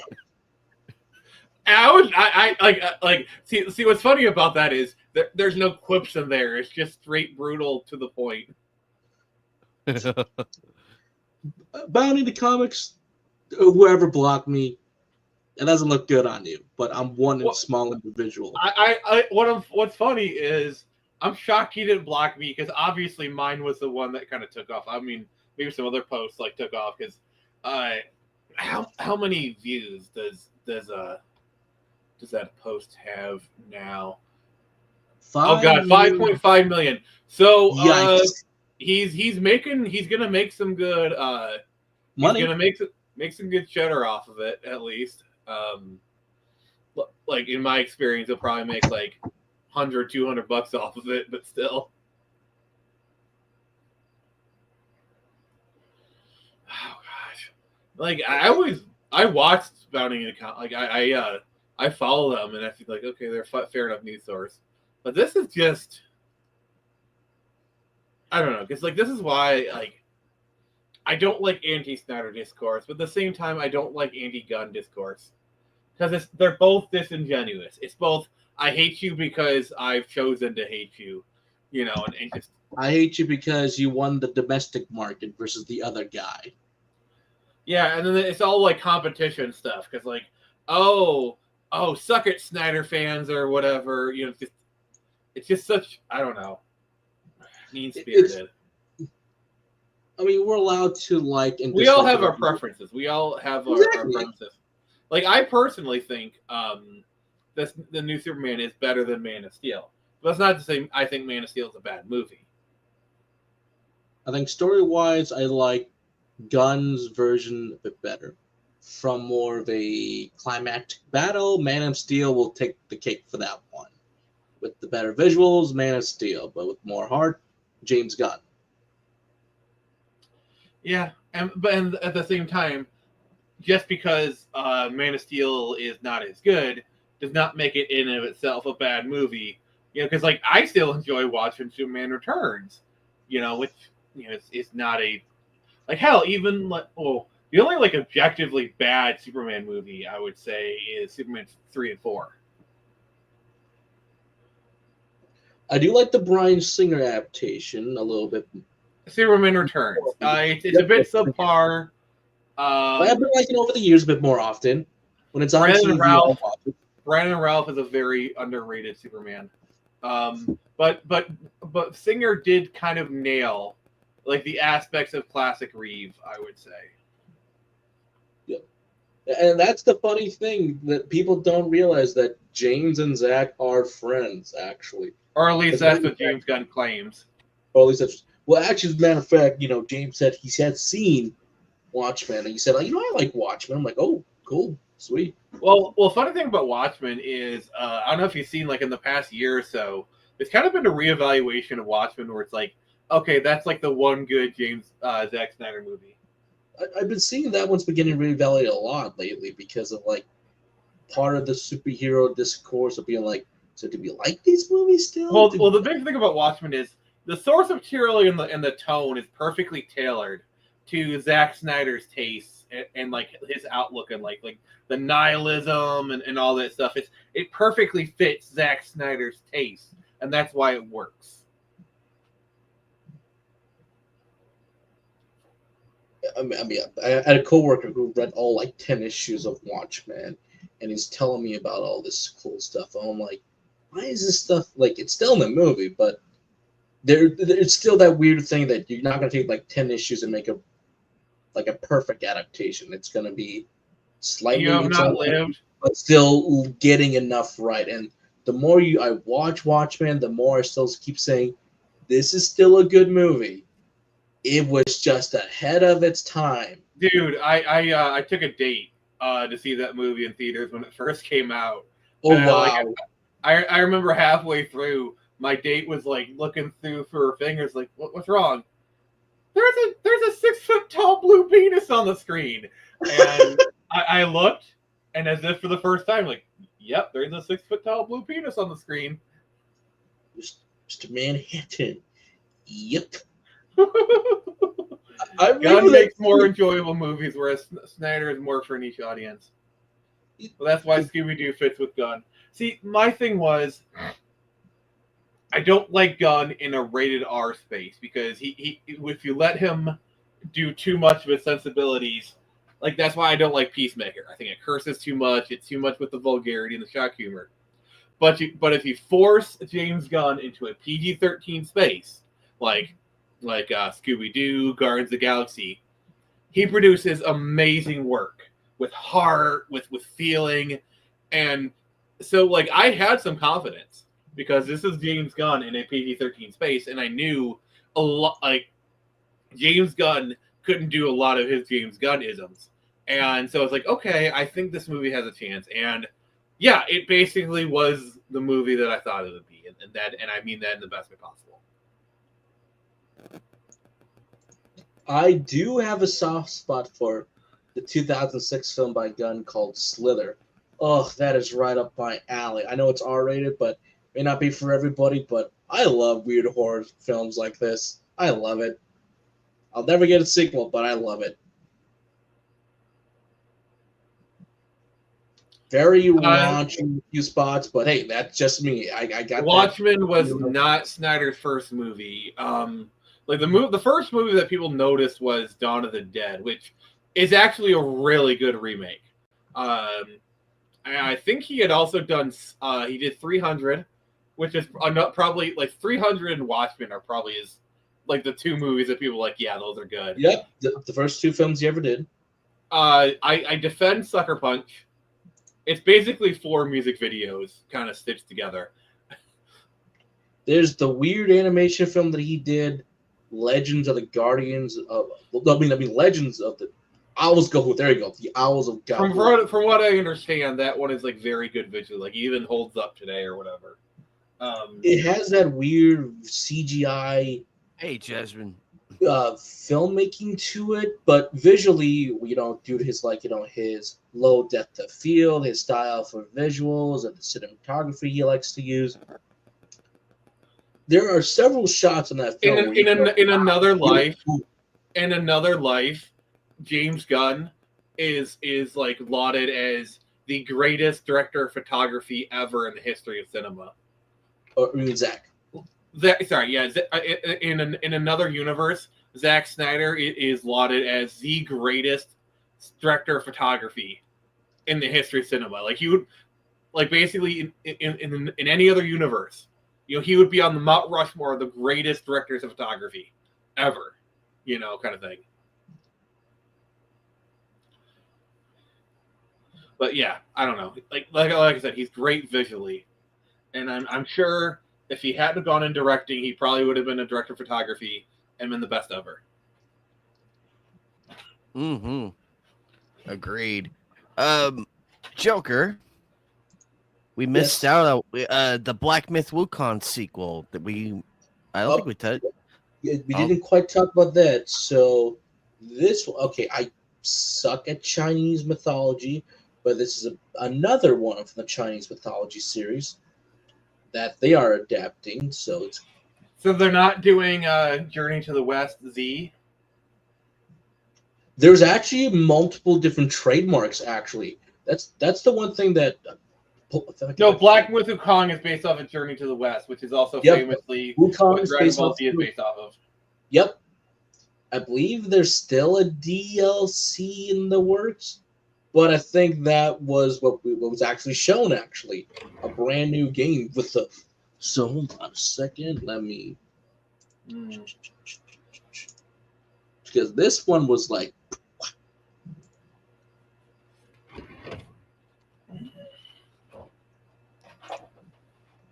Is the first game worth it? Because I never got around to it, but is it worth playing?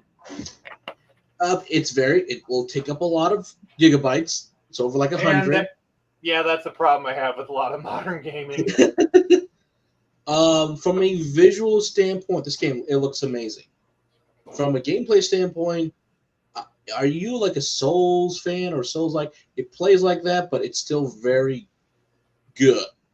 I'm not really a Souls-like person. If I'm going to, then I'm going to say you're best off to watch like a YouTube compilation or watch an hour long videos. But if you kind of want to see the journey of the Chosen to get to Wukong, it's great. But I will tell you, Wukong at the end of every chapter you beat, there's this awesome Chinese music video that goes along with it. Strangely, how we're talking about that. This is where they also excel at, because I wasn't expecting anything else. Chapter ends and move on. No, there's actual music videos that tells the tales of who you just defeated. I'm like, oh, and so on and so forth. Eventually, if you get the true ending, you kind of see the journey to the West as well. I'm like, oh. Next time on Black Myth Wukong. Oh God, you know how much I would pay for an actual journey to that's what it's like actually. And then the problem is Journey to the West is like a lot of other stories where they've been mined so thoroughly where if you ever get a straight adaptation, it just seems kind of soulless because you've seen you've seen it before, 1,000 things before, Valerian in the Sea of 1,000 Planets, like that was the inspiration for Star Wars and so much other sci-fi. So if you when he did the Valerian adaptation, it's well, I've kind of seen all this stuff 1,000 times before.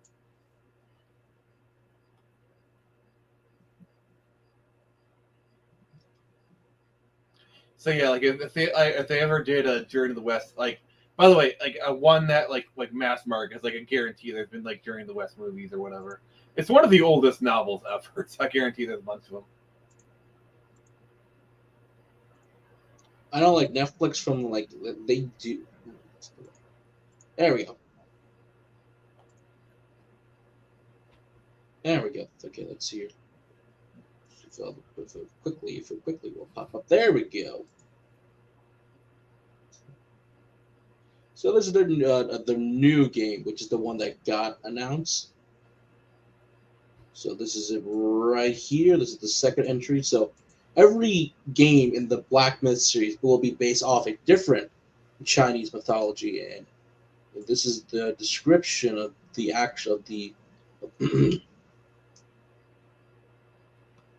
So I'm like, okay, still in early development, but their CG, like again, they got cool people working on some of the CG stuff. It looks really cool. So I'm like, oh, like the tire's huge. Actually, it doesn't show you the full tire, but the thing's huge in the trailer.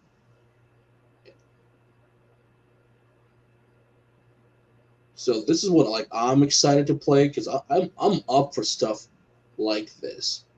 Because I'm like, it'll still be a few years, but we'll give it a fair chance for myself and everybody else who fell in love with the first game in the series. So excellent for that.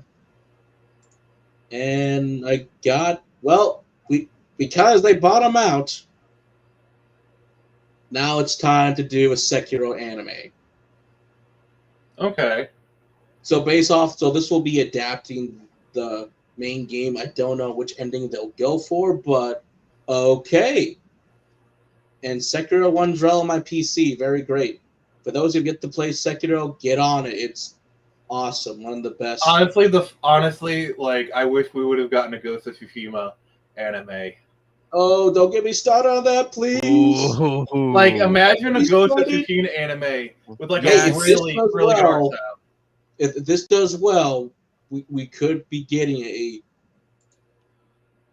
we got to call him, Phoenix. Who do I got to call at Sucker Punch? Who do we got to call?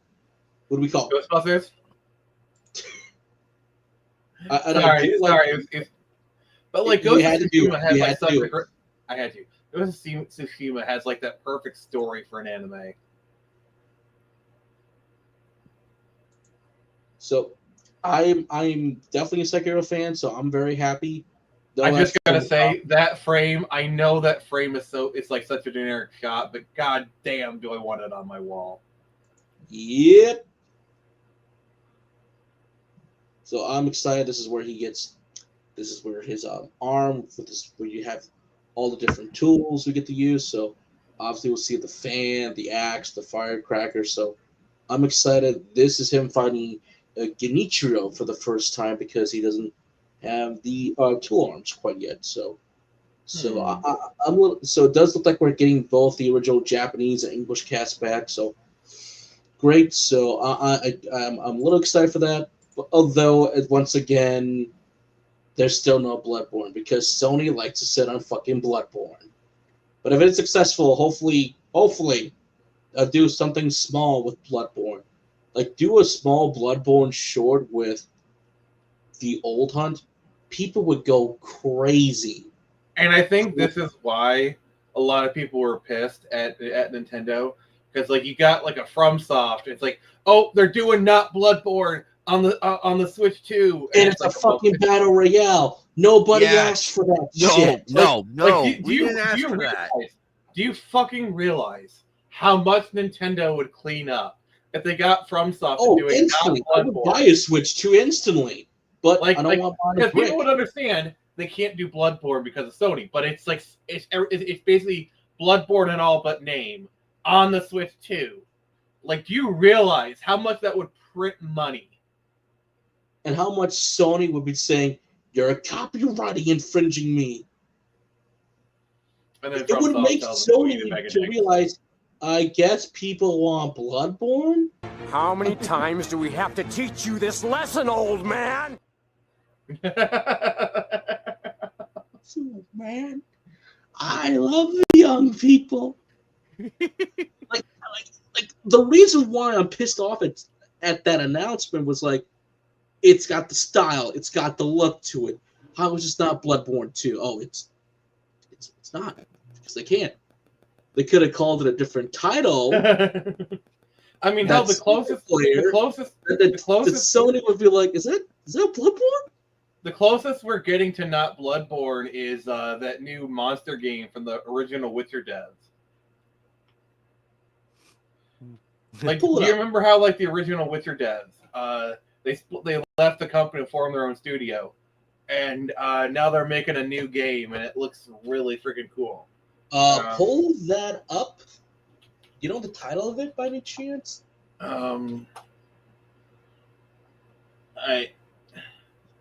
Let's see here. I'm working on it. The blood of the was dawn. that the dawn something? If it's a Witcher, then The blood of Dawnwalker. the blood of oh my god, dude, that is my most anticipated game right now. Do you know how awesome that's being done by the the former Cyberpunk Witcher devs? Yeah, it's like pulling vampires. I'm already sold, and it's a game where you must continue no matter what. You cannot dilly-dally. Time is working against you, which I love that concept. Why can't more games implement but that? I want to go fishing. No, Phoenix. You go fishing. But I just need to pick up.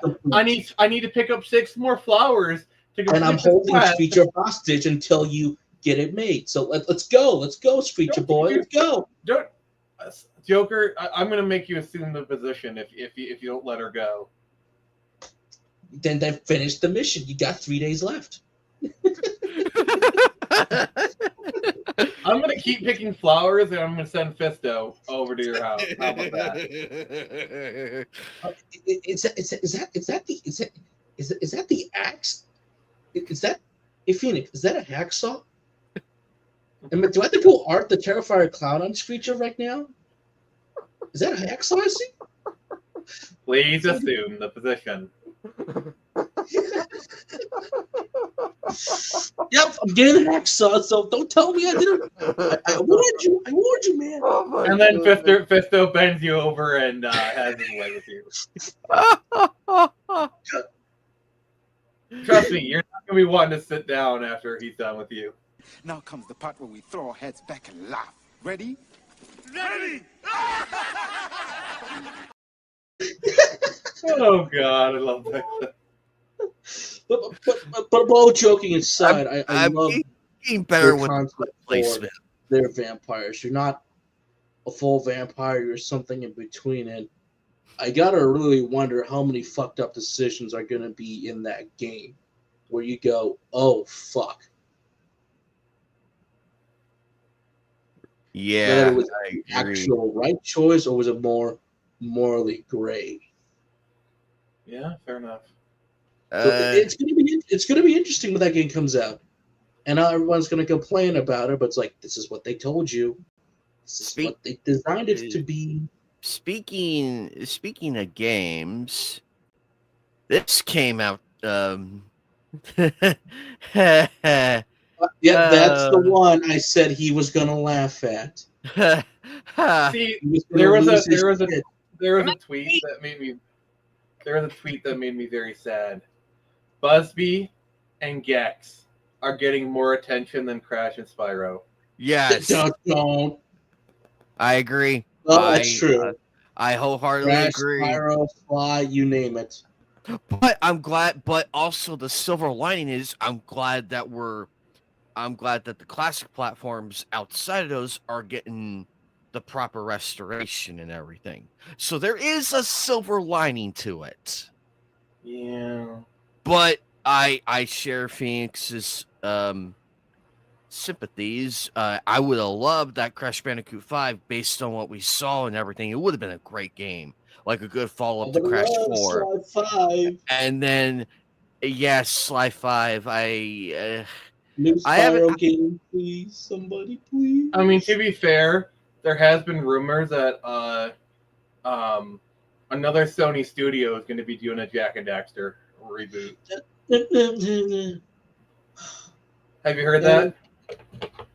And we've heard that with Sly Cooper, with the people who did that Genie game, but they shut down.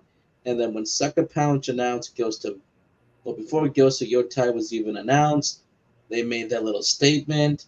Reportedly, Santa Monica Studios is doing a Jack and Daxter reboot. What? Santa Monica. How do I feel about that? Well, they're the only ones I trust at the moment. Hang on. I'm trying to think, like, what is There it is. because like Hmm. because we don't know what Santa Monica is working on right now because they're done with the Norse era. We've heard rumors that like they're gonna go Egyptian next. Oh God! No. We voiced Here- our opinion on that one. I will be the voice of reasoning. Kratos' story is done. I've gotten arguments with people about this, saying that no, you do not need Kratos in an Egyptian story when everything was wrapped Well, up. then it's not God of War. It's not God of War because Kratos is the God of War, and if you don't have Kratos, because at that point it's a spin-off in the God of War universe, and it's not going to sell because people are there for Kratos. Exactly, Okay? exactly. Atreyu, you can't do a game with Atreyu. No one fucking cares about that dipshit. And there's literally nobody but Kratos can sell a God of War game. Okay? Correct. Like, what's the point of going Egyptian? Like, we need an actual reason for Kratos to be in that Egyptian mythology, which I'm like, then why not do something cool with the Egyptians instead? That's not called God of War. Do something cool with them at least. Give me a side Because scroll. it won't sell. It won't sell. Exactly. So, but going, like we said, to Jack and Daxter, at least that's a property we know at least. And it's like, Santa Monica could do a decent job with the Jack series, actually. They could do a decent job. We've seen Naughty Dog's like artwork, at least for a more realistic Jack and Daxter that never got off the ground, which then got turned into The Last of Us. And let's think about this for a moment. This could be their cooldown project because like studios, like game devs don't like doing the same thing for a long period of time. So they just did 2 God of War games, and they were like, okay, you want to do something different? Okay, do a Jack and Daxter reboot. That'll be your cool down. Do something a little lighter. I know there was like a canceled sci-fi game by them at one point, because you actually look at the concept, it looked interesting at least, but they never got off the ground, which turned into later, yes, the 2018 God of War reboot with the Norse mythology. So I just think it's going to be kind of interesting, because Intergalactic's going to fail. I can tell you that right now. I think it's going to fail too. And Neil Druckmann is going to leave the studio afterwards.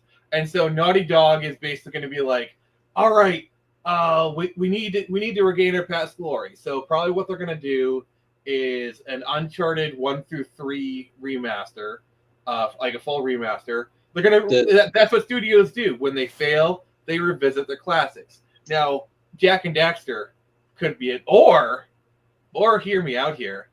They could do. Well, what if they did new? I'm sorry, I'm hijacking the thread. Sorry. No, go ahead.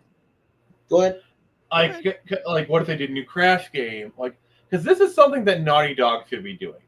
I get it. Naughty Dog has their head too far up their asses to really care about this kind of thing. But yeah, I think it does make sense to Santa Monica do this because Sucker Punch is too busy with Ghost of Yotai. I don't think Ghost of Yotai is gonna fail. I think it has just enough to have it do okay. Yeah, Intergalactic's gonna fail. Intergalactic's going to fail, and with like we've been saying for years now, really much this generation, if you're a console fan, has not been that great. A lot of games have been canceled, and Sony over there focusing on live service, which me and Phoenix are like, what the fuck are they doing with live service games? And let's be honest, if they were gonna do a Last of Us 3, they would have done it already. They would have done it already. To them, gonna do it with after. And Sony knows they can't remaster remake Last of Us 1 and 2 for the 50th time. They can't do that. That stone has been bled dry. Yep. And even for me, like, I love Guerrilla Games with Killzone, and I am a Horizon fan, but even I will tell you, as a Horizon fan, while we are the laughing stock, there's no way that online game is going to sell. It's going to be dead on arrival, and it will shut down big time. Well, the thing about Horizon is the most glazed game series by Sony. They have tried so hard. They have, and that's the sad point. They've tried, and the problem is it has an interesting premise and it looks cool, but you play the game, it's just all generic game mechanics. It's game mechanics you played 1 billion times before, and I'm sorry, but the story is just not that interesting. And my problem with the story is that I like the concept, I like these ideas, but then the execution is just so lacking. They have this great engine called Decium that you look at the world, the vegetation, the water, like all this stuff is cool, but it's like I do like the gameplay, but at the same time it's like we need some more innovation here, guys. We know you can do it with it. And here's the thing with Aloy, I think she's okay-ish. She's just given not that much to do in the second game, let alone the first game. And no, she's not a lesbian. At best, she's bisexual. At best, because you can. And also, I prefer her pre-remaster face. Oh, don't get me started on that face. Apparently, when you remaster, it adds 10 pounds. It does. It does. Well, they do say the camera does add on 10 pounds. But again, I love Horizon. I like both of the games, but it's. To us, it's just like, come on, guys! Like, it's like Phoenix is over there playing God of War, and he's punching the crap out of me, going like, I know, I need to do better, and he's telling me to do better. Like, I know, but for whatever reason, I don't know what it is. It's modern gaming in a nutshell. Like it kind of is, sadly. Like God of War succeeds off of spectacle. It's all spectacle, and that's a lot because like a lot of games, they all play the same. You know, like Spider-Man plays like Horizon. The only reason Spider-Man works is the interesting. It's got great swinging, and it's got interesting like Spider-Man-esque mechanics. Other than that, it's a very You know what? As much as people hate the original God of War director nowadays, there was something about him going over like this Marvel Spider-Man 2 footage. He's like, this looks good, but I played this before. Nothing changed. Granted, he has never made a game for a long time or produced one for a long time. But he was right about that sentence. Looks good, but I played this before. And that's the sad thing. Well, I think David Jaffe, he only did the first 2 God of War games, but he also did Twisted Metal. The guy has a right to his opinion on game design. Like the guy has produced successful games. Like he did the first 2 Twisted Metal Black, which is another really good one, and then he did the PS3 one, and then he did God of War 1 and 2. Like the guy has a right to an opinion about game design. I respect what he's done. It's like having John Romero. You show him Call of Duty and he criticizes it. Like sure. His opinions on game design might be outdated, but the guy's still a fucking genius. Like, sure, take what he says with a grain of salt, but it's still worth listening to. Well, like that's why I keep saying that we need to put the games back into gameplay. Like, you can call us old school and say that you just want I want that PS2 era where there was experimental shit. People got more creative. We didn't care about photorealistic graphics and all this crap. We cared about gameplay. I cared about gameplay. That's why right now I'm going back and playing Darksiders 1. Yes, it's God of War, Legend of Zelda, Prince of Persia. but they took all of that good Why do you shit. think the most critically lauded games of like the past 3 years have come from the AA space? Stuff like Exactly. Baldur's Gate 3, Expedition 33. Like we're seeing the return of AA gaming. It's not quite the AA it was in 2000s, but it is really, really interesting to see here.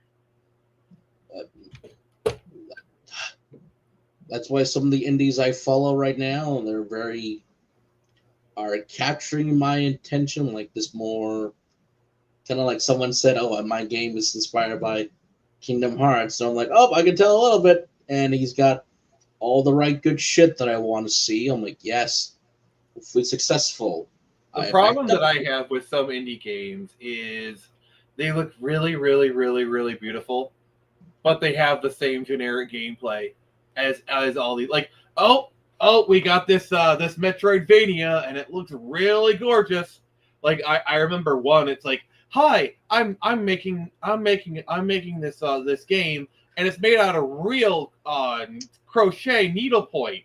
You know, and she just like needlepointed a bunch of stuff, and that's the sprites. Which, okay, that's cool, but your game still needs to be fun. Was that the one that IGN reported on, that she was like knitting stuff or something? Yeah, I think so. Yeah. Oh my god! Why do you think Donkey Kong Country actually has been getting some criticism? Because it's been reevaluated, because the game looks amazing, but the gameplay is rather simplistic. Still fun, but it doesn't really innovate. Really, it's graphically it's amazing, but the gameplay in Donkey Kong is good, it's serviceable, it's enjoyable, but it doesn't do anything new. Like literally, games like Sonic 2 and Mario World are better from a gameplay perspective than Donkey Kong Country.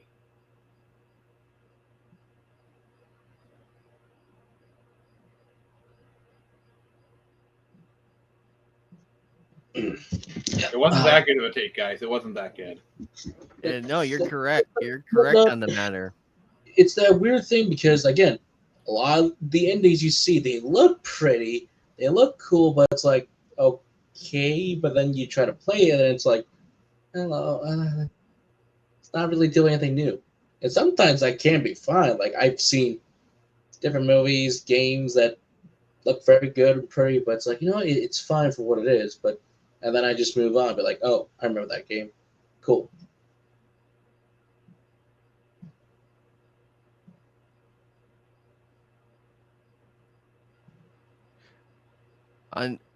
In Joker, Mm-hmm. I heard Resident Evil Requiem got their official thing out the door. Oh, okay. Thank you for that one. I was slightly falling asleep a little bit, so you take a little cat nap, so I missed a few things. So that one I was able to see, and the trailer's all right-ish. I mean, you get to see her and her mom escape, or at least try to escape the building that they're in. And it's a nice tech demo to see what it looks like. I'm like, not bad, but there's got to be a demo at least out there that people are able to play. So that's about it. That's all I really got to say about it. So, but Requiem will be a make or break for me because I wanted to go back to horror. Why are they in such a rush to end the current continuity?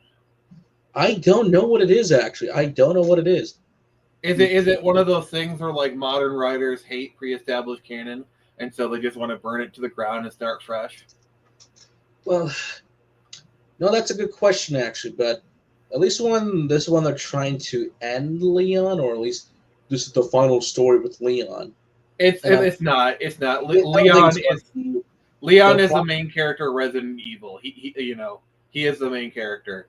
Leon Chris has got a lot of the spotlight in recent years, especially with Chris and having the cameo in 7 with his DLC as free content, then him being a supporting role in Resident Evil Village, even though he kind of comes and goes in Village. Chris was never a main character in the series.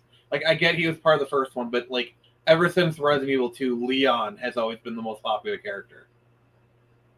And then Chris was in Resident Evil 5. And then 6.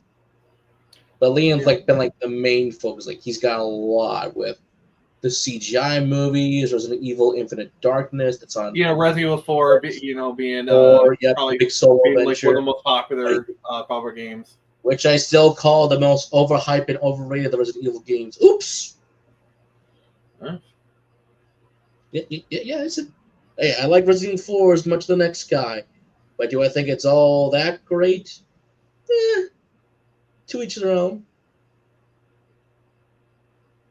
I still think it's fine, and it definitely put Resident Evil back on the map big time with the mainstream audience. And it's also a highly innovative game. Like so many games borrowed from it. Like basically Resident Evil 4. Without it, we would not pioneer the over the shoulder action shooter. Like for example, without Resident Evil 4, there would be no Dead Space. Yep. Yeah, I agree. Like basically, Dead Space would literally not exist because Dead Space took what Resident Evil did and they brought it to a whole nother level.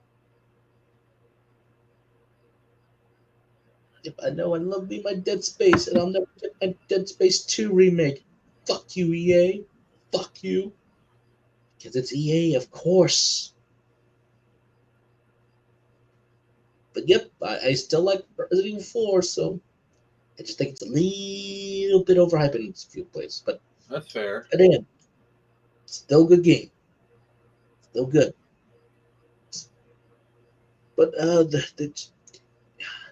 that's really kind of all I got at the moment. Oh wait, yeah, that's really all I have. But other than that, last week I was at my job. 11 full years on the job for me, so go me. Oh, being full time. So, yeah, go me being full time. So 11 long years. So I went out and celebrated, got a couple things, and that's right, got another copy around here. So I got the first 2 issues. I really got to start reading some of the stuff that's been laying around over the years, or at least for a while. So I got the 3rd volume now, of this Dracula book that I bought. So I'm like, yeah. So I will get around to reading this stuff later, but I like the covers that they have out here. So love Dracula. So always up for something brand new. My father's fully retired now after 36 years on the job, so he's just been enjoying a very fine retirement right now. So good for him. Mm-hmm. Yeah, at the right age of 61, fully retired. So everyone's proud of him. So other than that, that's really all I have for at the moment. Phoenix, you got anything else you want to share with us, or are we good to go? Well, I do have I do have some something I need your guys' help with. Anime Night, I know you share the link at the top, but could I bring it up? Oh, absolutely. Oh wait, hold on. Let me here. I got you. Okay.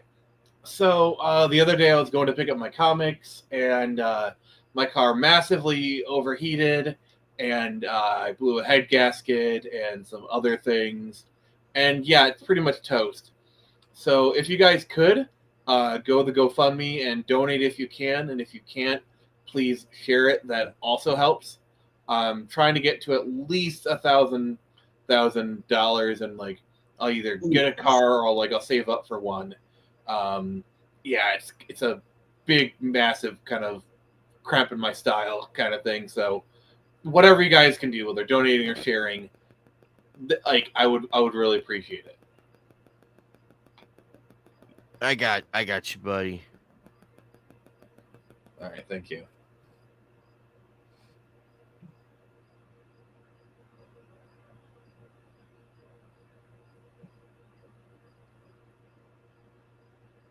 Well, the good news is actually here I'll do you one better.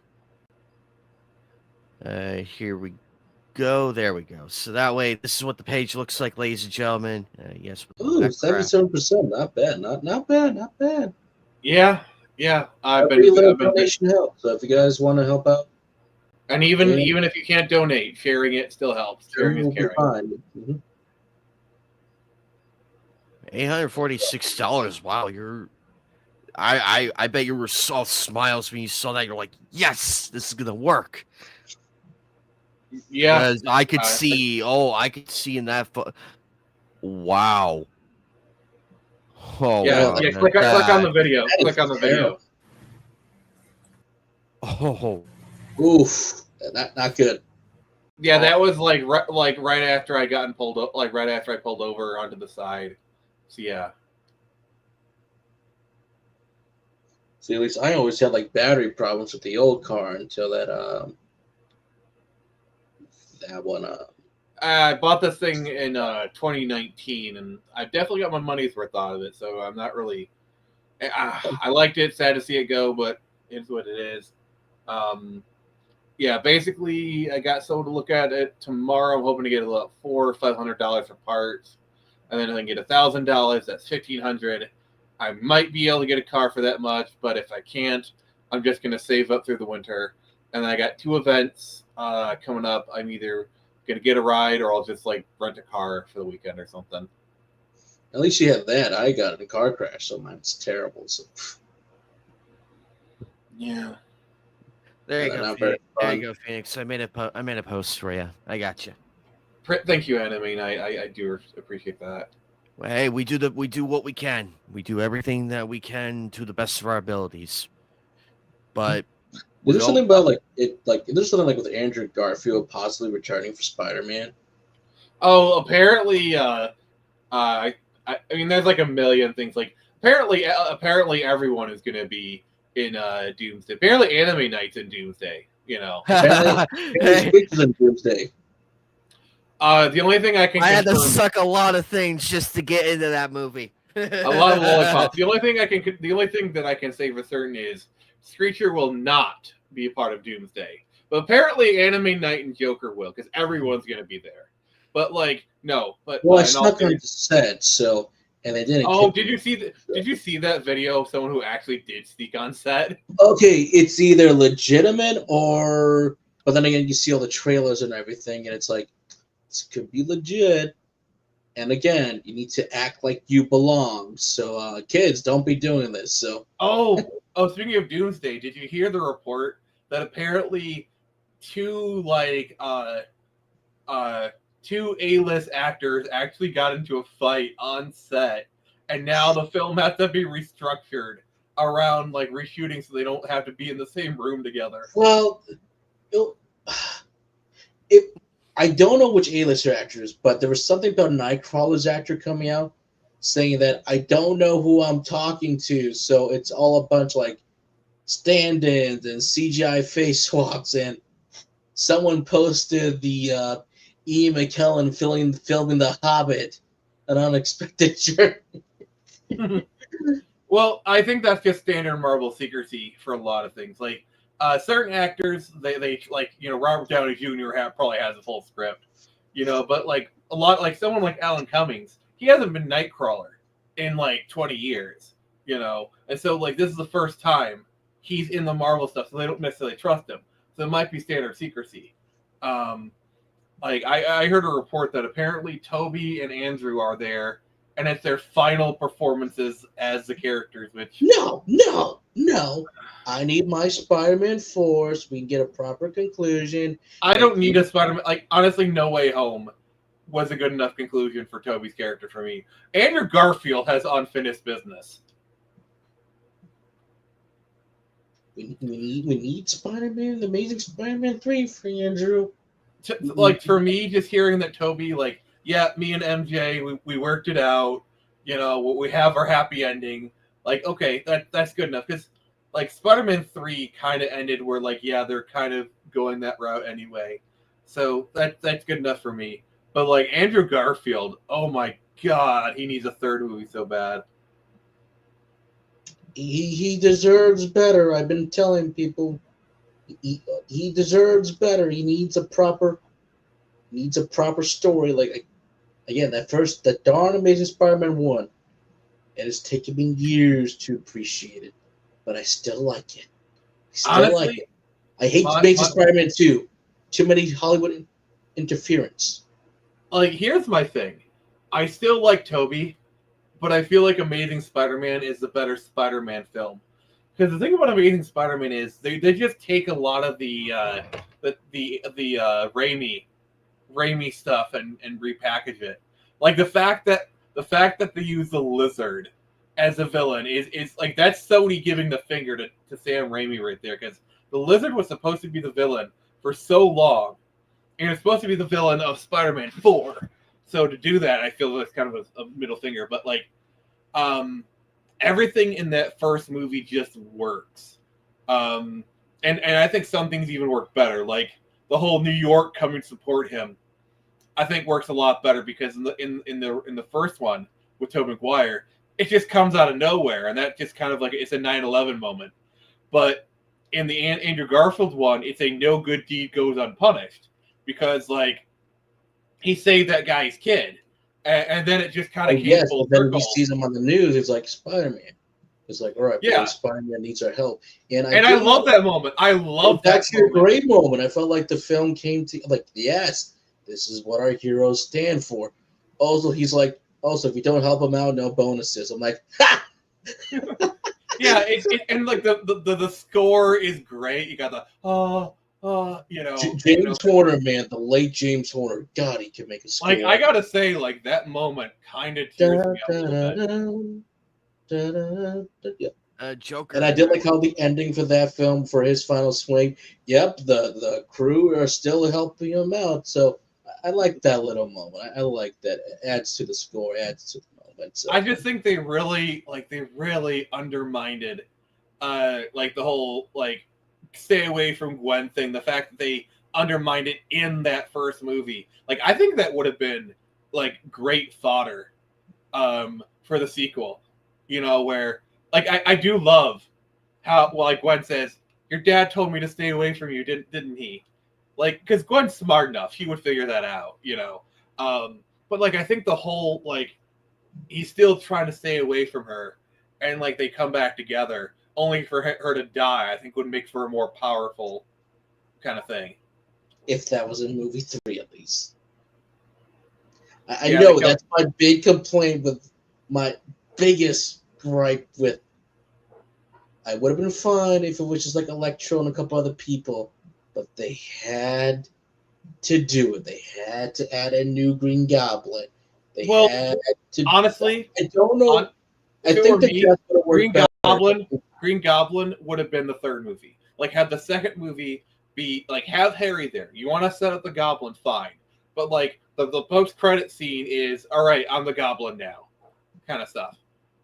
Have Electro be the villain, but like having the Goblin be like the third. It just comes out of nowhere. There's no build up.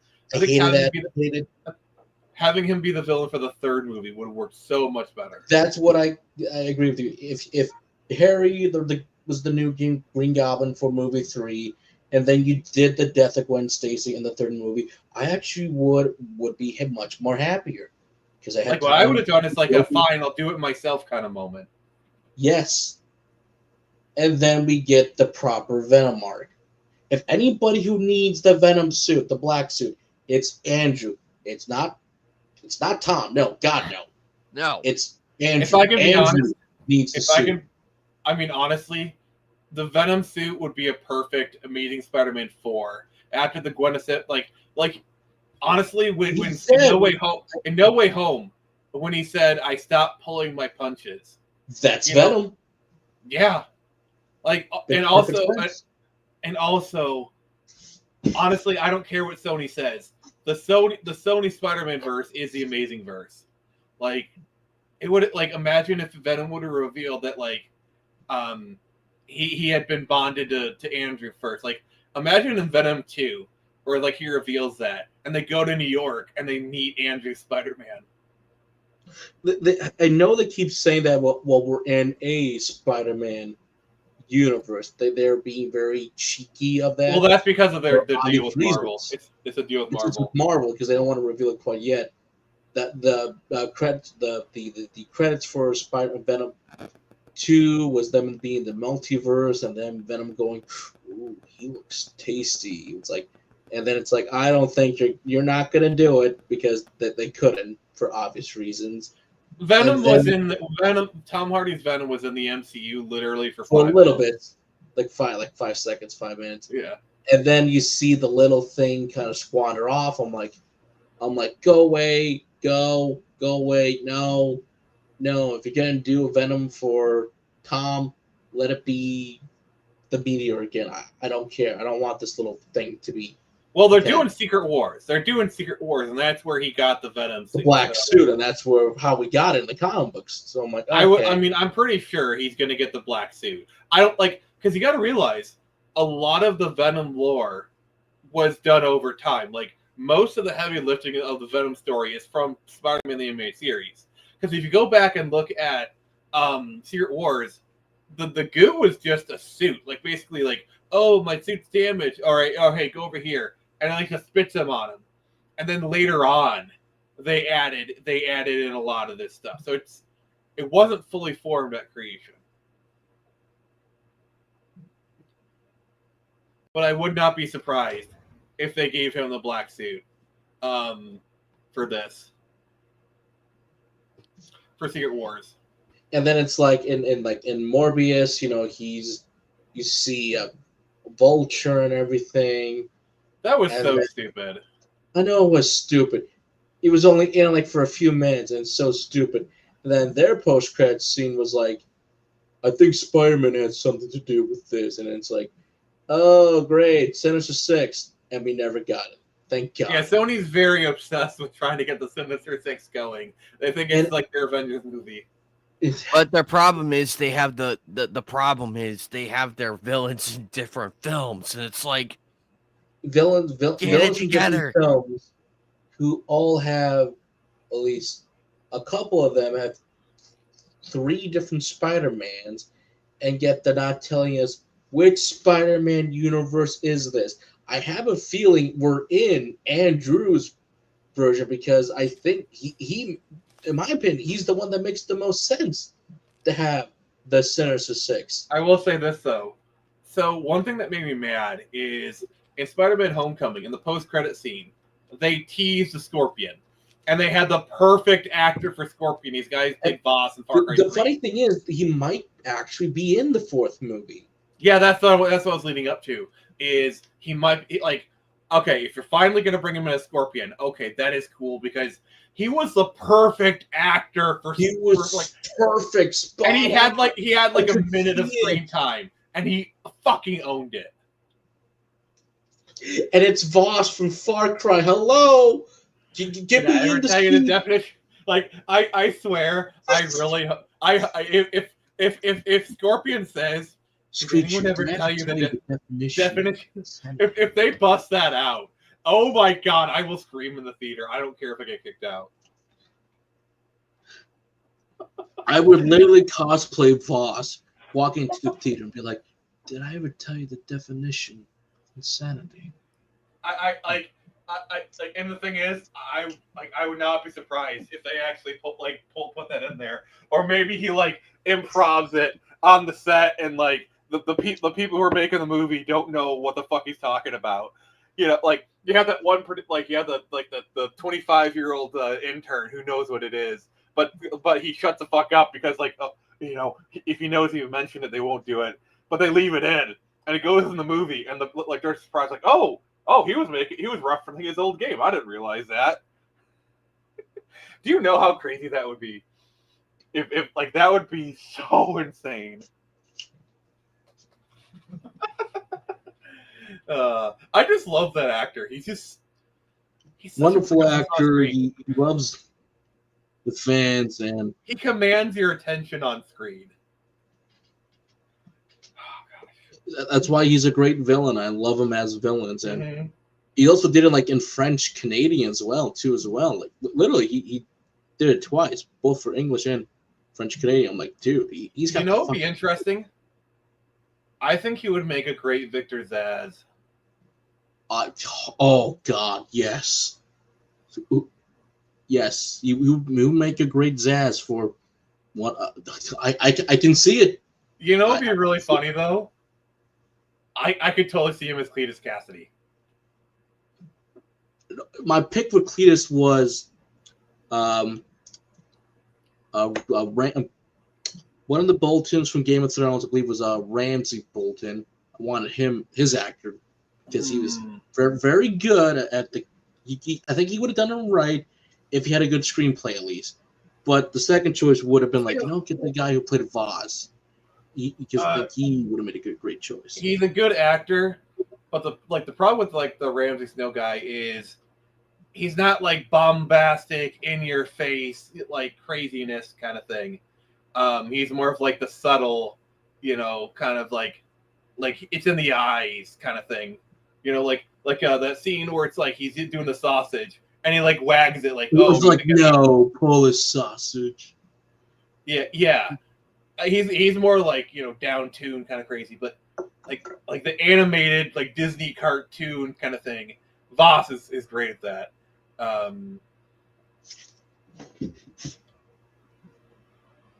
Because it needs to be. I think the actor for Venom 2, Woody Harrelson. I think he was a decent enough Carnage. The problem with I haven't seen The Last Dance, but like Carnage the symbiote was so underdeveloped. Like there was nothing about him. Like Cletus got some development. That was cool. And I think the actor was good. It's a very uneven movie. I do love that scene where Venom is in the rave and he's just talking about acceptance and like the audience is just eating it the fuck up. But like, I don't know.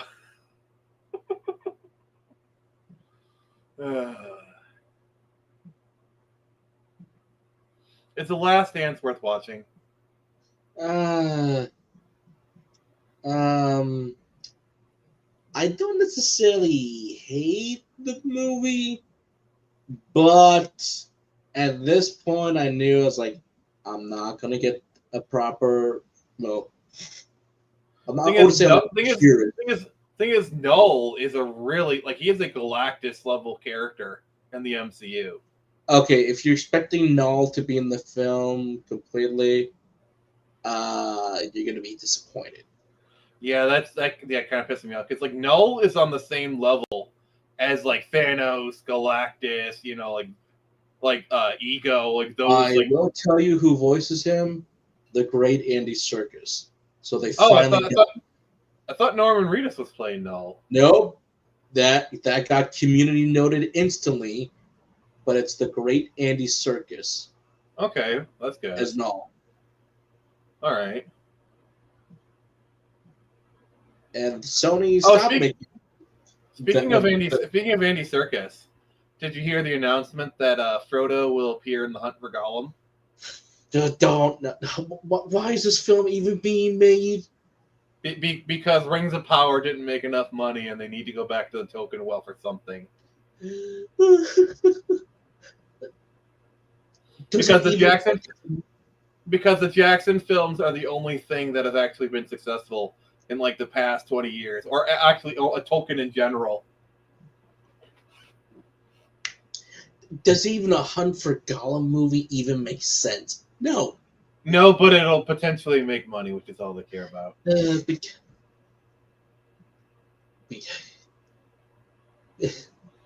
problem is, like, Lord of the Rings, the universe is so vast.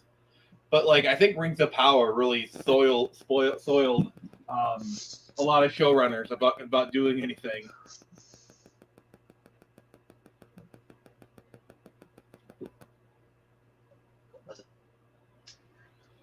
Also, like as a Wheel of Time fan, knowing that we'll never get a proper Wheel of Time adaptation after what Amazon did. Because Wheel of Time is a niche property, and to do it right, you need a lot of fucking money, and it's hard to justify spending the money on Wheel of Time. Like I guarantee you, the HBO Harry Potter thing is probably going to make a lot of money. I think so too. And look at me as a Witcher fan. Fuck you, Netflix. You had one job. You fucked it up. You fucked up The Witcher. You notice how like even with Henry Cavill still there for season 3, there was not nearly as much discussion around it, even though Henry Cavill was still there. Exactly. And when he left, everybody else left. It's like, yep, he's done. Did they even do a season 4? Like, have they even done season 4 yet? Okay, the last thing I've been told, they have Chris Hemsworth's brother, so he's Luke Hemsworth. He is the new Witcher. He looks decent enough in the outfit. We had a small teaser with him in it. He's not Henry. He's not Henry, though. But he's not Henry. That's the sad thing is, you can tell me he read the books, which I'm pretty sure he probably did his research enough to a point. He listened to an audiobook. He listened to an audiobook of it at 1.5 speed. That's what he did. That's the thing. He's not Henry. He doesn't have quite the star power that Henry, who, if we asked him anything about the books, he would go like, he would be geeking out. And Henry's even admitted to, along with the showrunner, that Henry tried to be more accurate. They were like, and it caused conflict on set. Like he was at war with the writers. Bo DeMeo spoke about it. Like Bo DeMeo spoke about it because Bo DeMeo was one of the writers for The Witcher, and he actually season 1, season 2. Yep. And Bo DeMeo even said that Henry wanted to be faithful and everything. Like the writers actively hated Henry because it's very clear they wanted to make a Yennefer show, but like they had to include Henry. Like even with Henry, like they're trying desperately, he couldn't help but steal the spotlight. That's why I have mad respects for him. He wanted. I have mad respects for him, and why sometimes like I love him as an actor, I love him as a fan, but God, they do not treat that man with respect. I guarantee you, Henry Cavill is the reason they reversed the female custody rule. I guarantee fucking to you. I can guarantee it as well.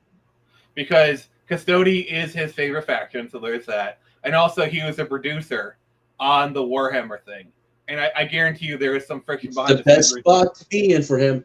He's the executive. That's the best position to be in. And also, without him, the project just is like executive. Without him, they have no finance. They have no way to get. And I guarantee you, he threatened to walk because, like, you notice how as soon as they made that change, they're like, "Oh, the show's still on, guys." Oh yeah, I saw that they made the change, and he's like, "No." It's like, we'll take it back. So thank you. Yes, I guarantee you there was some like behind the scenes, and we almost lost the show, but because apparently, correct me if I'm wrong, like what I heard is Amazon was actually the one that like forced a change on Games Workshop. That's what I heard. You never know, but I could easily see it. I can easily see it from Amazon trying to push Warhammer into the more female audience, even though it's like this is the guy property. It's one of those weird things you start to say, but this is a guy property. This is a guy stuff. Doesn't mean that girls can't love it. Oh, girls love the guy stuff. They love it. I mean, yeah, there's girl Warhammer fans. There is. They exist. I don't know. See, like the big sticking point for a lot of people, and I'm an outside looking in Warhammer. I'm not like a Warhammer fan myself, but like it's a big sticking point of like Space Marines are the marquee of the franchise, and like we want a female Space Marine, and they're like, no, it's not supported in the lore. Exactly. They sell Space Marine. They literally at my manga store sell Warhammer paint and everything. So it's like amazing when I look at the stuff, even like the Gundam stuff. It's like this stuff is amazing. I wish I could get into this, but had I known a few more nerds, I am broke as fuck. I can barely afford the odd video game a couple times a year. That's the life that we live in. You know, I wish I was into this stuff, but I'm looking at the price and everything. I'm like, Jesus Christ! Tell you what, if any of my books become a bestseller, I'll get into Warhammer. That'll drain my bonus. Oh, and then you're gonna make a small Warhammer story. Oh, how crazy would that be? Like actually get into like the codexes or whatnot. I don't know.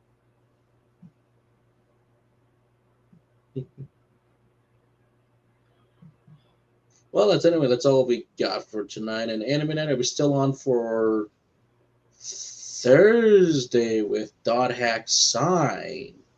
Oh, what? Whoa, whoa, whoa, whoa, whoa, whoa, whoa, whoa, whoa.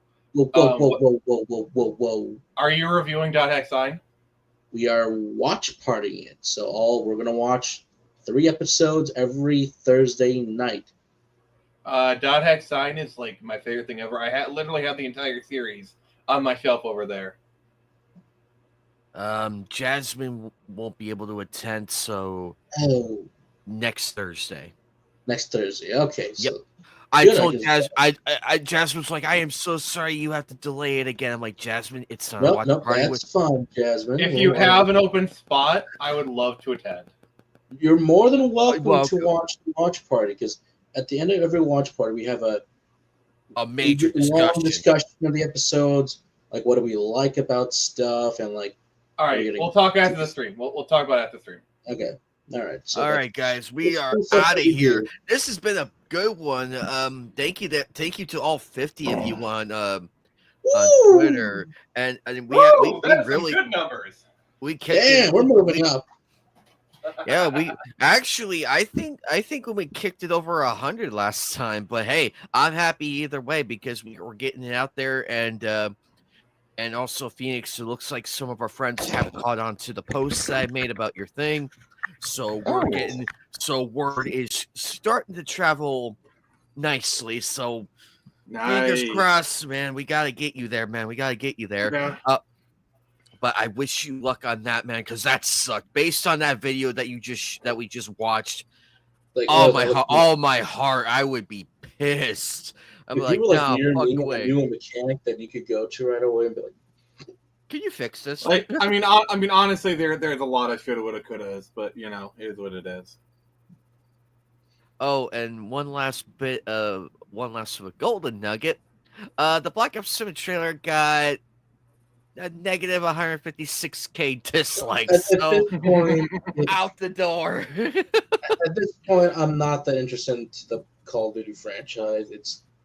It's funny how history is repeating itself, because we saw this with Infinite Copy and Paste. I mean, Infinite Warfare, how that was severely disliked, and then Battlefield 1 was actually what players wanted. It's like, here we go again. Battlefield 6. History is just going to repeat itself. The Call of Duty franchise has shown when they go in a direction people don't like, they'll go in a different direction. Like they'll figure out a way to refresh it again. So, because like remember the Modern Warfare reboot. Remember how fresh that was and how much people really enjoyed. I think we're still on that era. You mean Modern Warfare 2019? 2019, the reboot of Modern Warfare in 2019, that was at least what we were looking for. It was in league of that. It was a lot better. I will say Modern Warfare 2019 was actually brutal, like legitimately brutal in a couple different spots where it did make you feel rightfully uncomfortable during the stuff they were talking about. And I'm like, this is what I want in my stories. The multiplayer is a completely different thing, but it's something that fans wanted. And it's like, okay, you guys want that again. We'll do Modern Warfare 2 in the reboot. Pretty good. Although the strangest thing is it's both chemicals and missiles for all the games instead of actual attack, which I would have liked to see more often.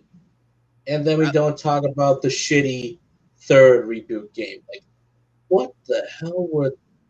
You can tell this was DLC and not. And I feel like Cold War is really only known for the controversy it caused, not the game itself. Mm-hmm. Yeah. But we're gonna get out of here, guys. Take care, everybody. See you all this Saturday night for Mafia, the Old Country. We'll. I don't know. I don't know how I'm gonna do on that racetrack. I did good on the horse race. I finished first on my first try. But we'll see how bad I crash in that one. You might do better than me. I crashed a few different times. All right, we're